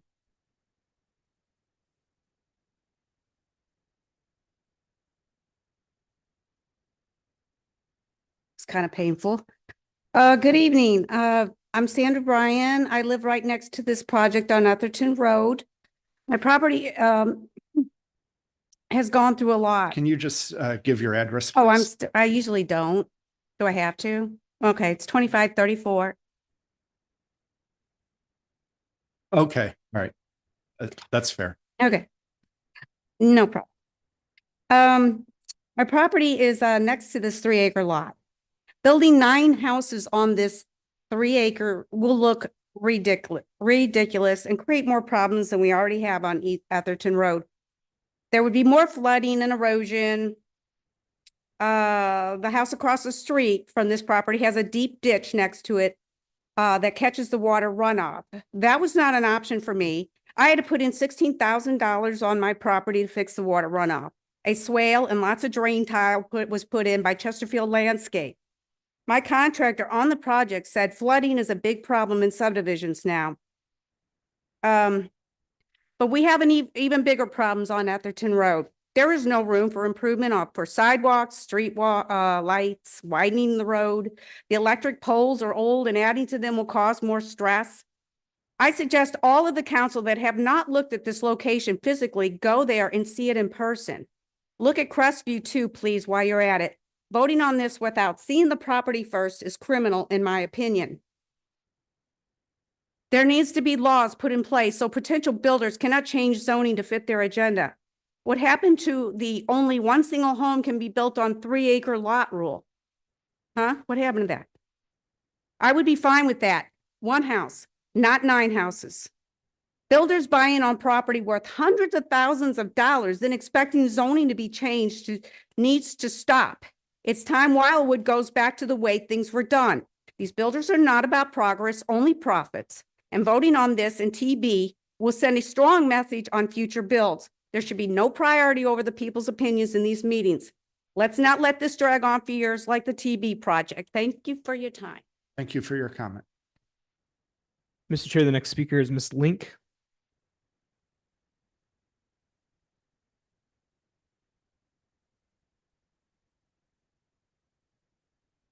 Lynn Link, 4028 Indian Ridge, Ward 6. I'm speaking against the PZ 424 as proposed. The proposed Etherton Heights, 9 homes on 3 acres, is obviously less dense than compared to the Latitude N38 development of 54 on less than 7 acres just to the north. But even having this much development can have adverse effects on nearby property. The rights of existing homeowners not to be adversely affected by new development takes precedent over the developers who continually require changes in zoning to increase density in order to increase their profits. Even moderate density increases water runoff and erosion. With Wildwood's industrial pass and this location's historical past of being near Route 66, where hundreds of thousands of leaded gas-fueled cars spewed emissions, the water runoff will carry with it unearthed toxins. Nearby property owners, especially those with older historic homes, have voiced that water runoff is already a problem, and transforming a permeable hayfield into 9 homes with driveways, porches, patios, and sidewalks and roads will increase water runoff and erosion and can cause foundational and structural damage of existing older homes. Even the vibrations from the intense grading required in digging basements can adversely affect existing homes. Many of the homes nearby, which could be adversely impacted, existed when Route 66 was at its peak. As we compete with other municipalities throughout the U.S. for Route 66 preservation grants, Wildwood has a unique benefit of still having multiple historic small towns with existing structures which are part of its history.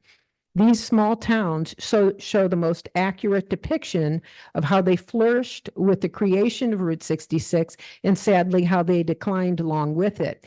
The businesses and even the homes in Wildwood are an irreplaceable part of that history. Homeowners like Sandra Ryan, who will be most adversely affected and impacted by the development, have spent a tremendous amount of money and effort in preserving their historic homes. Her home is an irreplaceable part of the Route 66 history in Wildwood, and ensuring that her home will not be adversely impacted by new development should again take precedence. Even the synergistic effect of water runoff from each new, even moderately dense development substantially increases overall flooding risk for historic flood-prone towns downstream from Wildwood like Pacific and Eureka. Thank you. Thank you for your comments. Mr. Chair, the department has not received any additional speaker cards, and I do not see any hands raised on Zoom. Thank you, Mr. Newberry. Mr. Vinich, were you going to say? No, for this one? Yeah, go ahead and come on up.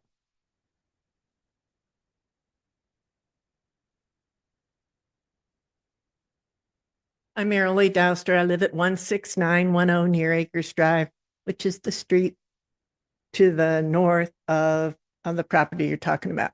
I walk the area often, and I was surprised to see the little cards go up because I thought, oh, I wonder what's going to want to go in here.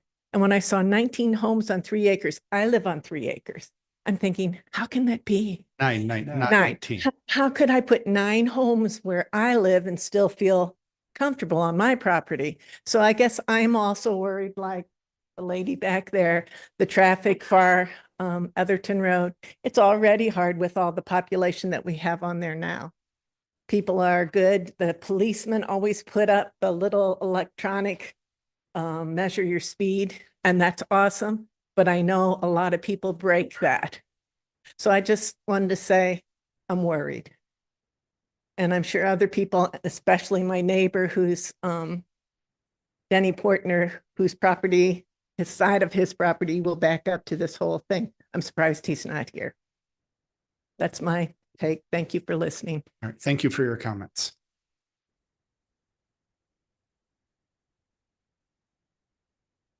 Any other discussion from the commission?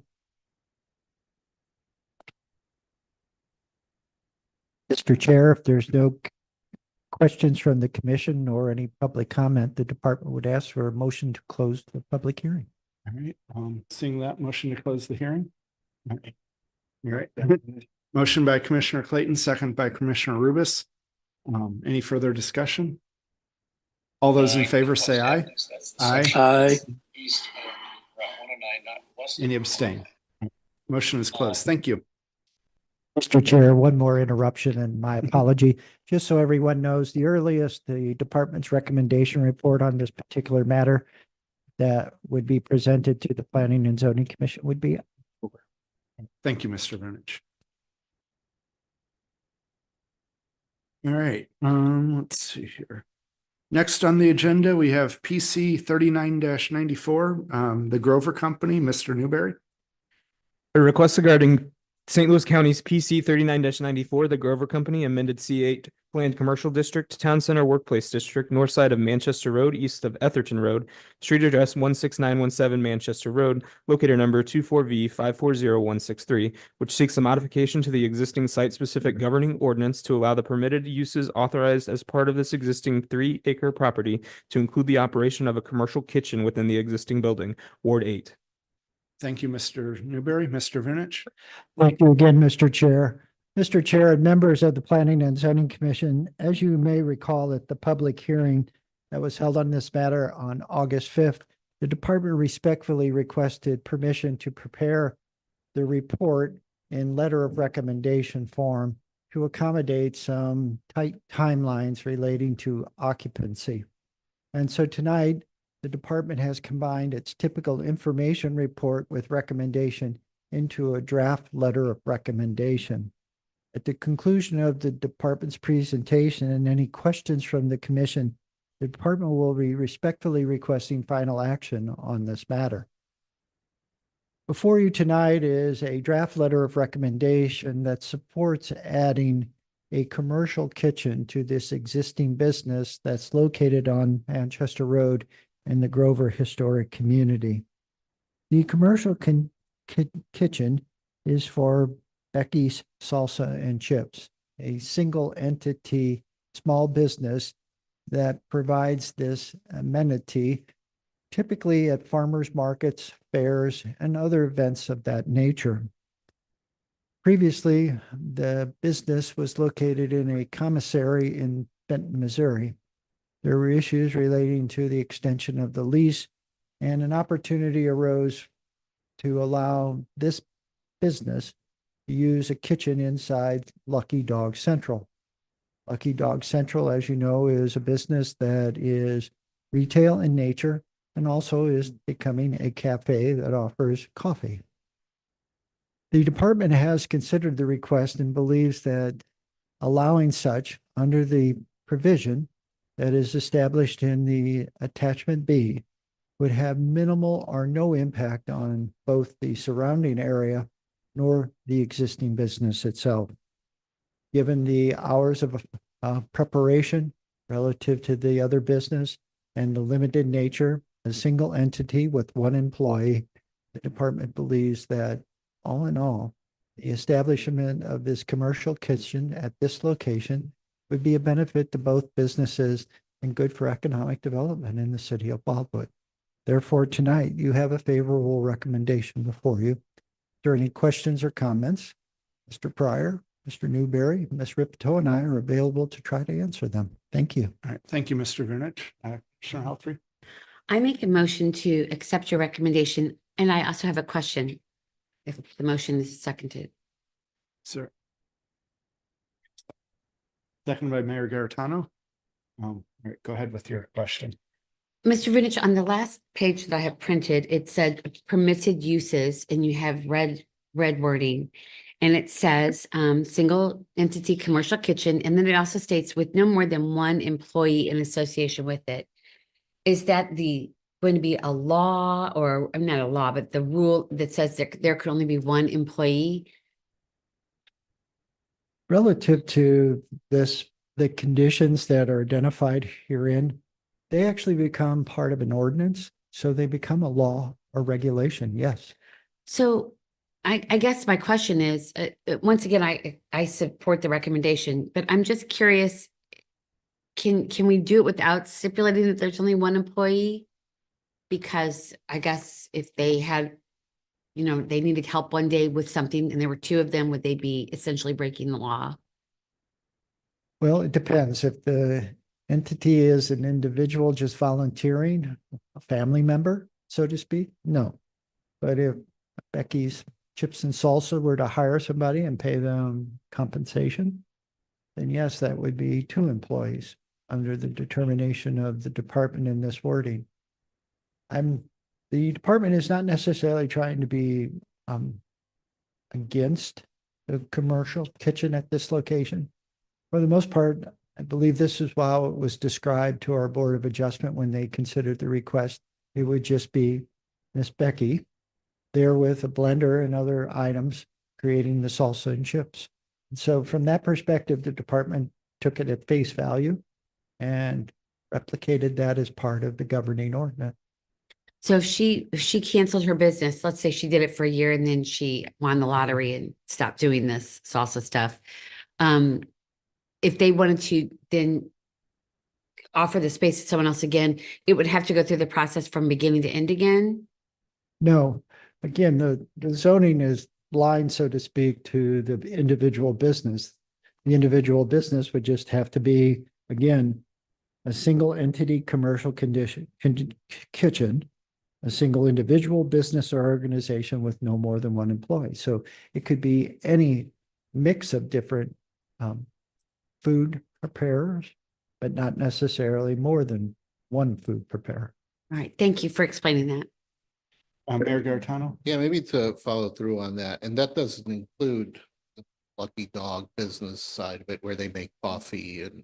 No, Lucky Dog Central could have as many employees as they feel justified. They can do all of the things that are accommodated under a cafe.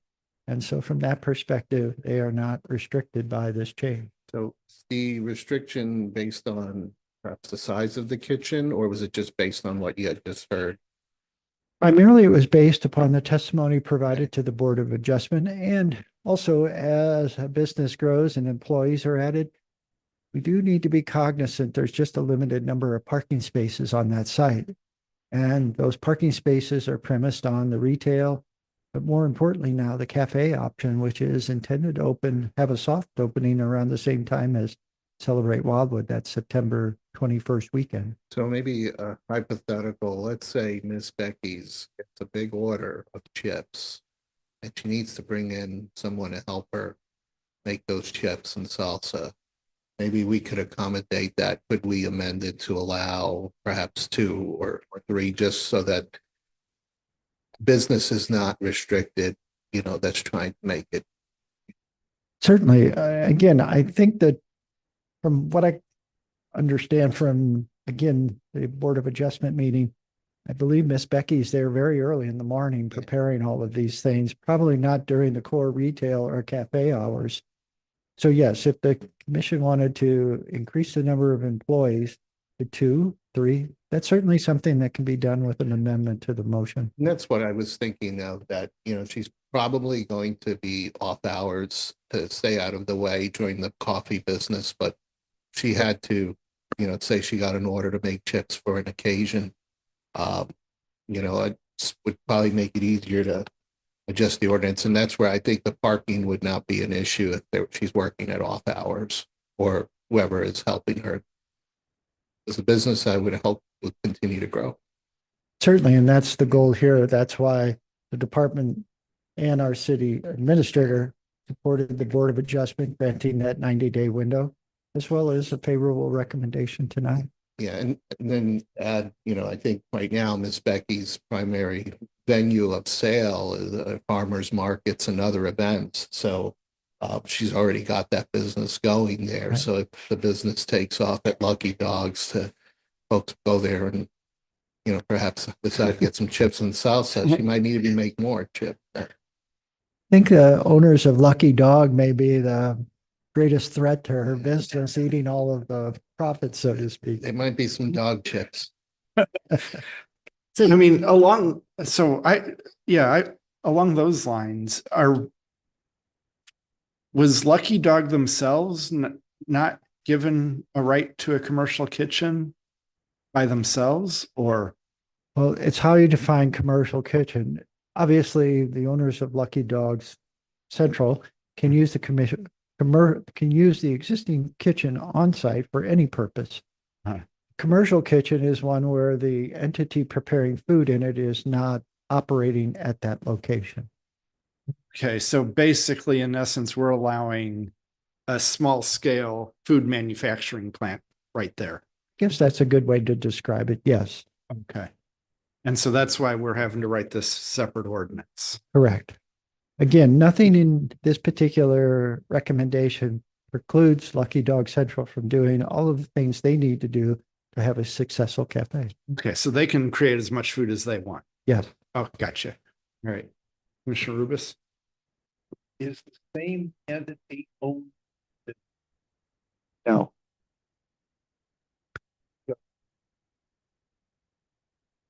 Relationship, store leasing, I don't know the details of Miss Becky and with Adam and Diana, the owner of Lucky Dog Central. But from the department's perspective, if it's a lease, if it's a gift, it's not a land use component. And so we'll ask for a business license for both. And that's one of the way we have the checks and balances to ensure that we know that there's adequate parking for employees and patrons and go from there. is there anything that the sale of dog ship from Lucky Dog? Not at all. Again, Lucky Dog Central could purchase the product and sell it there and be fine. Commissioner Helfrey? So, Mr. Vince, you need me to amend my motion is that what you need for me to say? I approve this, but I want to amend it so that we can say up to 3 employees?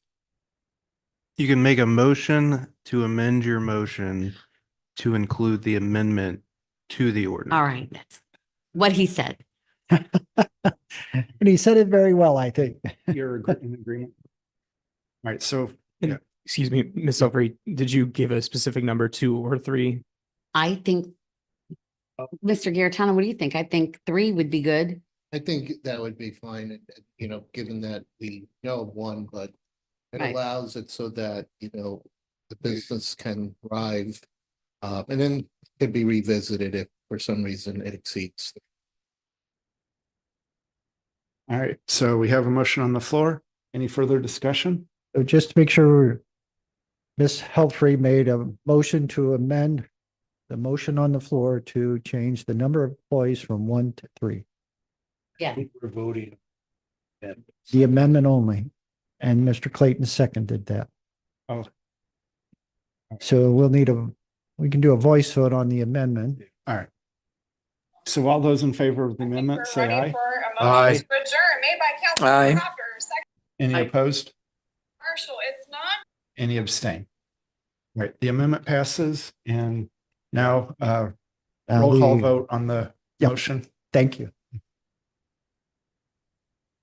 Commissioner Depler, Yes. Commissioner Rubus, Yes. Commissioner Helfrey, Yes, Commissioner Clayton, Yes. Chair Beatty, Yes. Councilmember Brost, Yes. and Mayor Garitano. Yes. Thank you. Motion carries. Thank you. All right, next on the agenda, PZ 3-21. Mr. Newberry? PZ 3-21, City of Wildwood, Planning and Zoning Commission, care of Department of Planning, 16860 Main Street, Wildwood, Missouri, 63040. A request for the Planning and Zoning Commission to conduct a comprehensive review of, then consider potential changes to Chapter 420 subdivision and development regulations of the City of Wildwood's Code of Ordinances, inclusive of Section 420.010 through Section 420.410, as well as attachments thereto for the purposes of ensuring such are germane, consistent with current practices, and applicable with current law, all wards. All right, thank you, Mr. Newberry. Mr. Vernich? Thank you again, Mr. Chair. Mr. Chair and members of the Planning and Zoning Commission, the department is not requesting any action on this item tonight, but is providing it to you to represent the summary of our first two work sessions. As you know, we have a third scheduled for September 23rd. Yes, ma'am. That is the same date as the Greenberg development. Did you know that? Mm.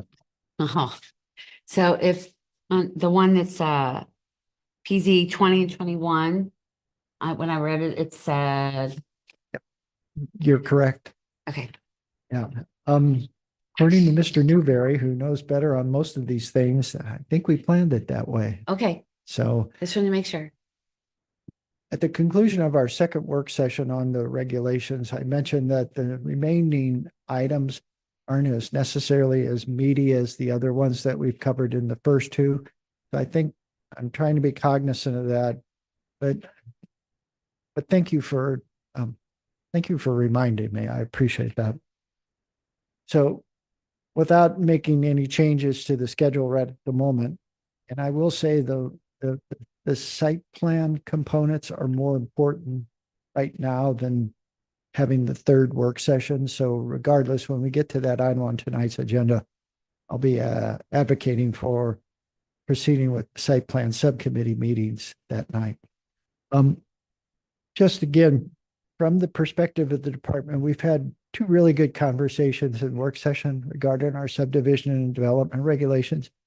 Covered some really tough subjects, starting from the escrow process and how we manage it as a city, the impacts it'll have on the development community if we don't do it right, to streets and their widths, parking, and everything in between. So tonight, this is just, again, a summary that's been prepared so you can kind of see where we've been and what's remaining. And if there are any questions on the information, the department would be glad to try to answer them at this time. Thank you. Thank you, Mr. Vunich. Any questions or comments from the commission? Thank you. Okay.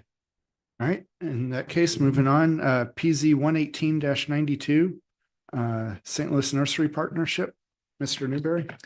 A correction to a recently amended site-specific ordinance regarding PZ 118-92 St. Louis Nursery Partnership, West County Feed and Supply Store, now Good News Brewing Company, C8 Planned Commercial District and Town Center Workplace District, street address 2603 West Avenue, St. Louis County, locator number 24V420175, which provides a recommendation to adjust certain building, structure, and parking area setback distances that were not addressed, given a precise engineer plan was not available at the time of the Planning and Zoning Commission's first review and action on this new use of this property, Ward 8. All right. Thank you, Mr. Newberry. Mr. Vunich. Thank you again, Mr. Chair. Mr. Chair, members of the Planning and Zoning Commission, tonight before you is a report with recommendation regarding a setback change associated with a new use of West County Feed and Supply. As you know from previous discussions and actions taken by the Planning and Zoning Commission, West County Feed and Supply is potentially going to close and then be reopened as Good News Brewing Company. That particular business has other locations in the St. Charles County area, and for the most part has been looking in the Wildwood location for 2 years or more for a site. The department, when originally preparing the revised amended C8 Planned Commercial District Ordinance, was advised that the current owner of West County Feed and Supply had concerns about massive changes to the existing language of that governing ordinance relative to if Good News Brewing Company did not move forward, how would it all impact his current business? And that current business has been at that location for decades. The department was particularly sensitive to that, as well as the Planning and Zoning Commission and City Council.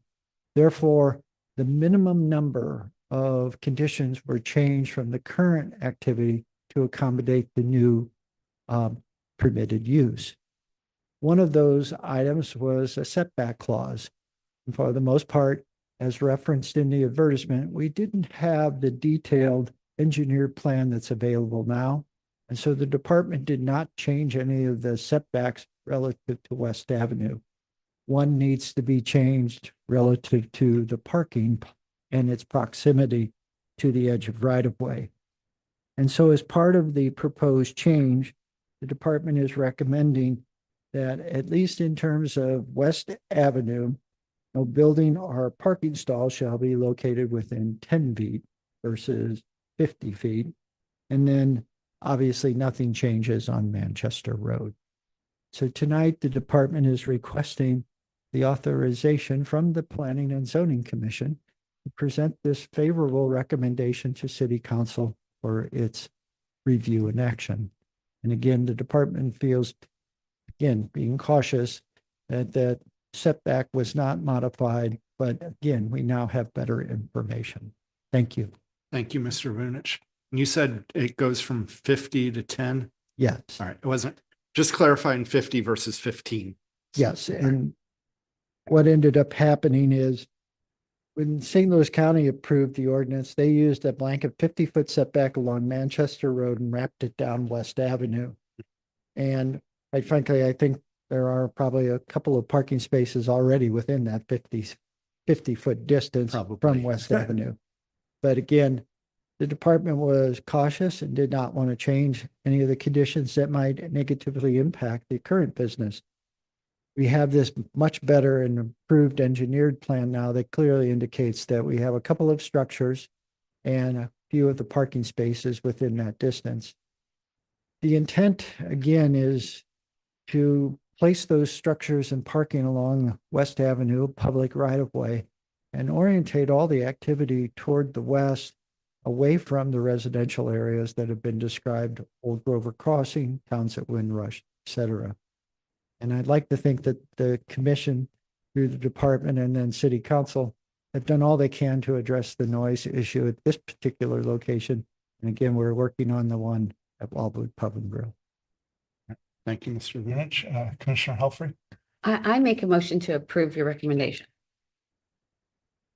All right, motion by Commissioner Helfrey, second by Commissioner Rubis. Any further discussion? Seeing none, roll call vote. Commissioner Clayton. Yes. Commissioner Depler. Yes. Commissioner Rubis. Yes. Commissioner Helfrey. Yes. Chair Beatty. Yes. Councilmember Brost. Yes. And Mayor Garitano. Yes. Motion carries. Thank you. Thank you.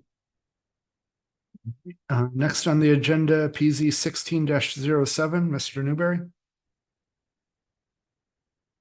We're going to shuffle the deck a little once again, Mr. Chair. Okay. Apologies. That's all right.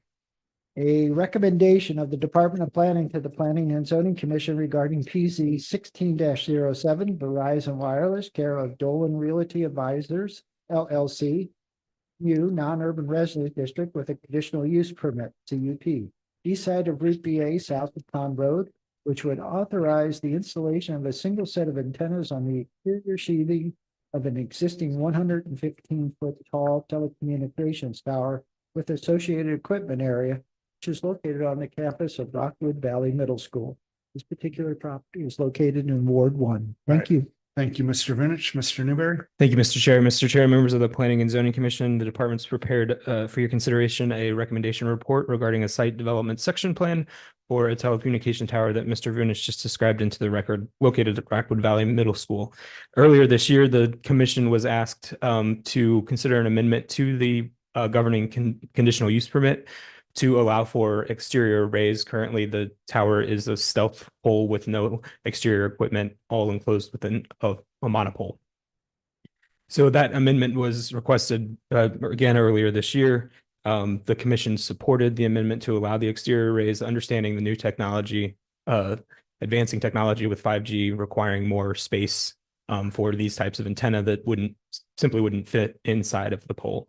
The commission did support that amendment. As part of that support, provision was included in the section of the permit that says that Planning and Zoning Commission then needs to review the site development plan. So that's what's being presented to you tonight. The petitioners are at a point where they're ready to move forward with the installation of the arrays, and therefore the department's presenting to the commission the item for review.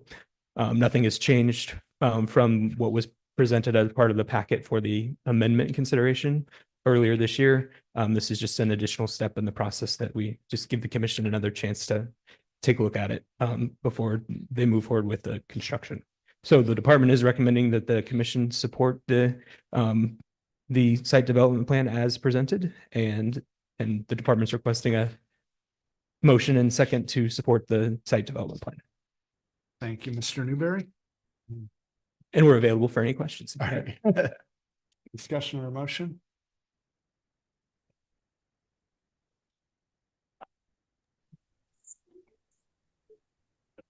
Yes, that's correct. The conditional use permit retained the provision that all wiring be placed within the pole, and the arrays are high on the pole. And the pole is 115 feet tall again. They're at 98 feet. 98 feet high on the pole. So the visual impact on the surrounding area, given the low density land development and the being on a school campus. Commissioner Helfrey? I will make a motion to approve. Motion by Commissioner Helfrey, second by Commissioner Clayton. Any further discussion? Trying to see, what is the building constructed of? Is that concrete or is that a fiber? Or is it metal or? I thought I saw some rust on here, but I may have been looking at wood that is weathered. Well, it looks like. Are you referring to the tower at Clayton and Strecker Road, which is the next item on the agenda? No, is it this one? That's the next item on the, Oh. those are photographs from the next agenda item. We gave you 2 telecommunications back to back. Commissioner Helfrey?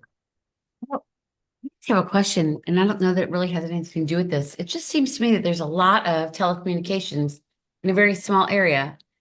Rockwood Valley, and then there's the water tower by St. Albans, and they have array up there, and then St. Albans is building a new tower with array. It just seems like there's a lot in a small area. Is it just an observation? Well, certainly, I think it's a very accurate observation, Commissioner Helfrey. And what I will say is that telecommunication towers are placed along major arterial roadways. And so from that perspective, remember, they all started out as not now being landlines in your home. They started out as mobile telecommunications or mobile phones. So yes, we have facilities at Rockwood Valley Middle School, St. Alban Row. Recently, we had one at the firehouse at Manchester Road and Route 109. That one's actually coming down. And then we have the major facility a little south of Manchester Road on Route 109, the 287-foot lattice tower that has every provider on it. So yes, they generally follow major travel roadways. That's also kind of a high point.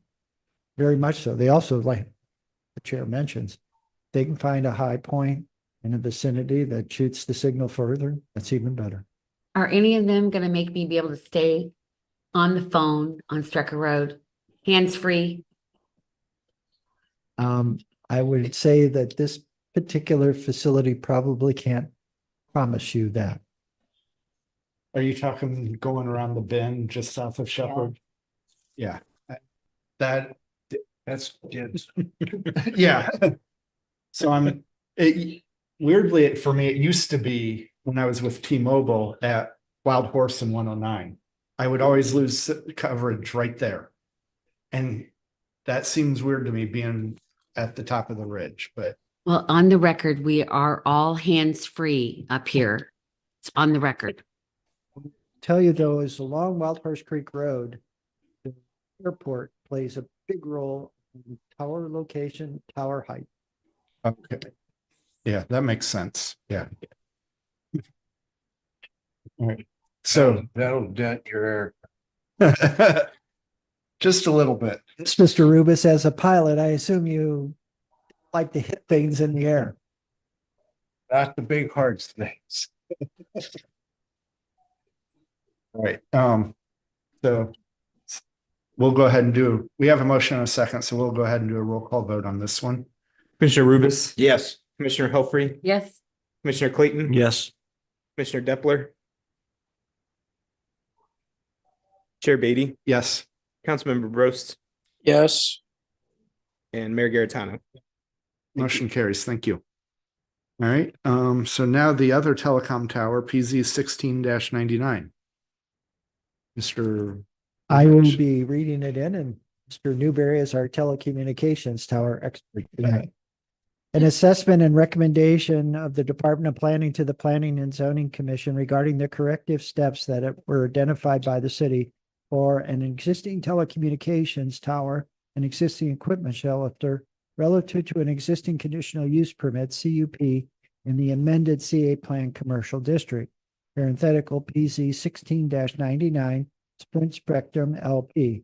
The commission sought this assessment and recommendation to ensure the commitments made by the asset owner were completed in the required 60 days. This facility is located on the north side of Clayton Road, east of Strecker Road, locator number 21U 120327, street address 16497 Clayton Road, Ward 2.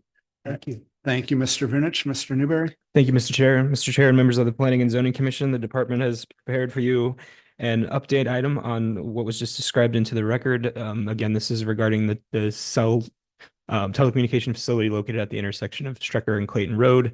As part of the review, the annual review in July, the commission identified a number of items that were deficient from the previous year's review and set a 60-day timeframe for those items to be addressed. The petitioner quickly indicated that they would meet that timeframe, and almost right when the bell went off for my 30-day follow-up with the petitioner, we received an email from them with photographs of the work that they had completed on the site. The department and the city's arborist who had prepared a report about some of the landscaping at the facility previously visited the site sometime last week and found it to be in good condition. We've got a few photographs that were provided as part of the packet, and Mr. Rubis, we can get to what I think you were referencing. They actually updated the gate to be a metal paneling from a wood fence type material that had previously been in place. And it looked like they made those hinges much more sturdy than they were, which was the issue that was identified by the commission. The drive has been paved.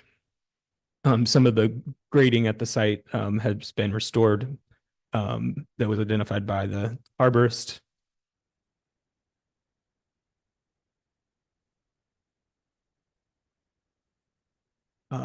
These are the hinges I think, Mr. Rubis, you may have been referring to in this photograph with the rust. These are just the commission had asked the petitioner to fix the sagging hinges on the previous doors. And this is, I think, just a demonstration of the sturdy construction of the new set of hinges to hold the.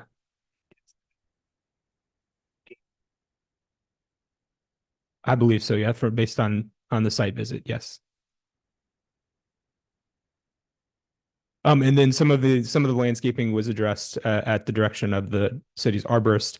There were a few removals in a very shaded area of the site where the trees were basically shading themselves out. And Mr. Walsh, the arborist, didn't recommend that they be replaced at those locations at this time, now that the vegetation is mature from the original installation. And with that, again, the department's just providing an update.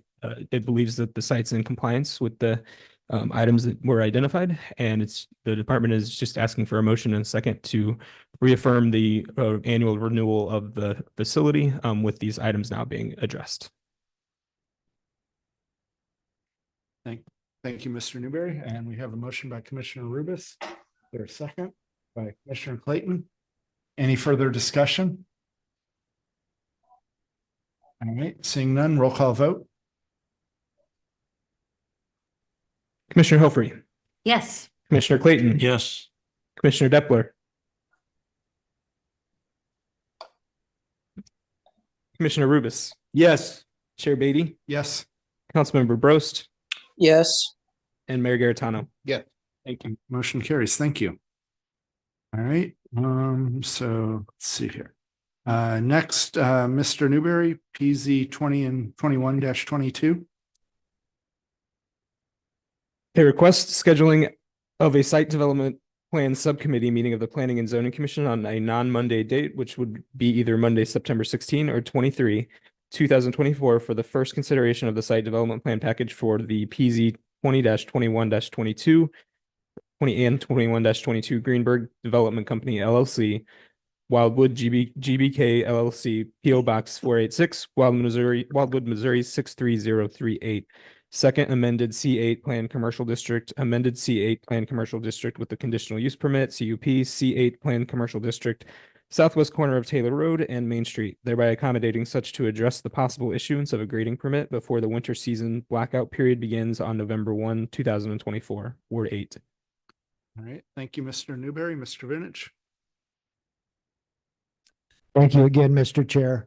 Mr. Chair and members of the Planning and Zoning Commission, some of you may recall at the conclusion of our second work session, the department noted that the plan package for the mixed-use development at the intersection of Main Street and Taylor Road was close to being completed.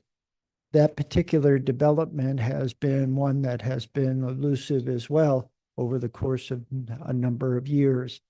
With that package being completed, the department asked that group that attended the work session if they would be willing to meet on a non-Monday night regular meeting date and hear the presentation of the mixed-use development.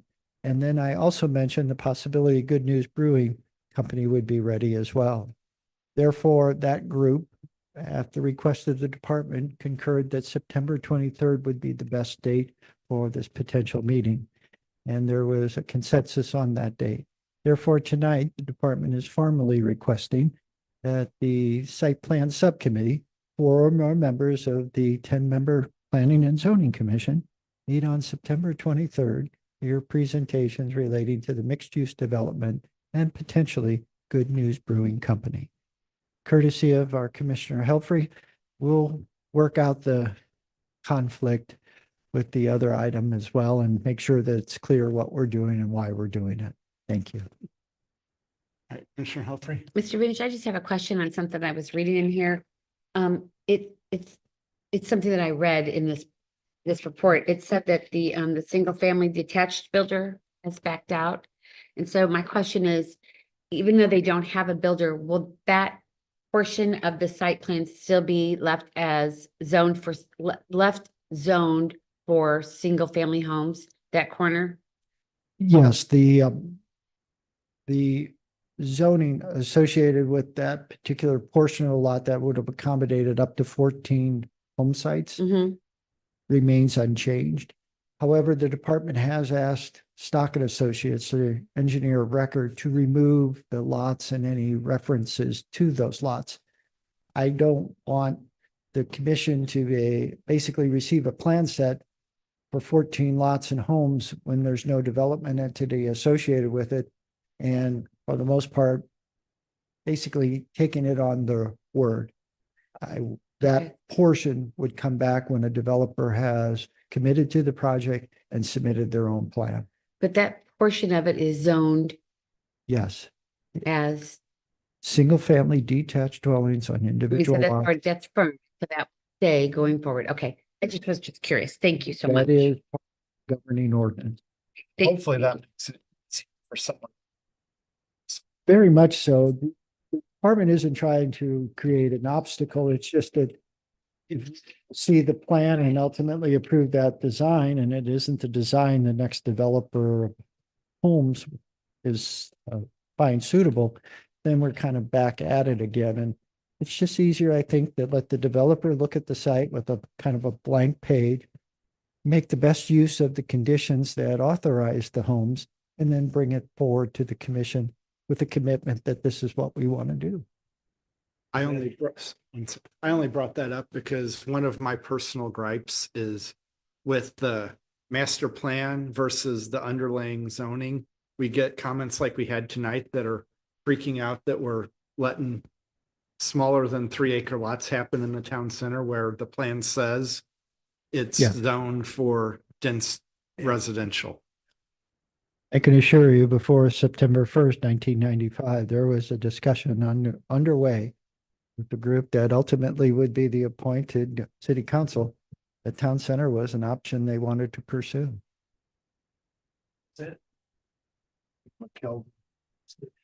Yes, and what I was told is that when they did the geotechnical analysis, the auger hit refusal at 3.5 feet, meaning the bedrock's pretty high in that location. And so there was a discussion, I assume internally, do we chip out the rock to create basements?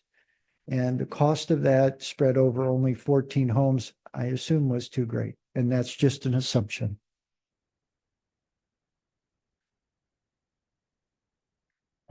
Do you need a motion for this? Yes, I would just ask for a motion to schedule the site plan subcommittee for September 23rd. It can be done by a voice vote. Okay, And thank you. Make the motion.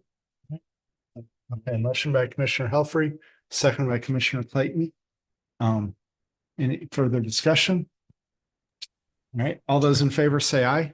Aye. Any opposed? Any abstain? All right, motion carries. So September 23rd. All right, go ahead. Regarding the Lucky Dog Central thing that we, in the kitchen, did we vote? Did you say that we had to vote on that twice tonight? Yes, and Did we vote on it twice or did we only do it once? At the previous meeting of the commission, the department had asked for your permission to bring forward to you the final draft letter of recommendation as the second step in the process rather than third. so tonight you had two votes on the project. One was to amend the original motion, which was to approve the letter of recommendation and allow that to be forwarded to city council. You amended that motion to increase the number of employees. That was the first vote. And then the second vote was on the amended motion, which now allows a letter of recommendation to proceed to city council with up to 3 employees. So with that, I think we're looking for a motion to adjourn. All right, motion by Commissioner Clayton, second by Commissioner Helfrey. All those in favor say aye. Aye. Any opposed? Any abstain? We are adjourned. Thank you, everyone. Thank you.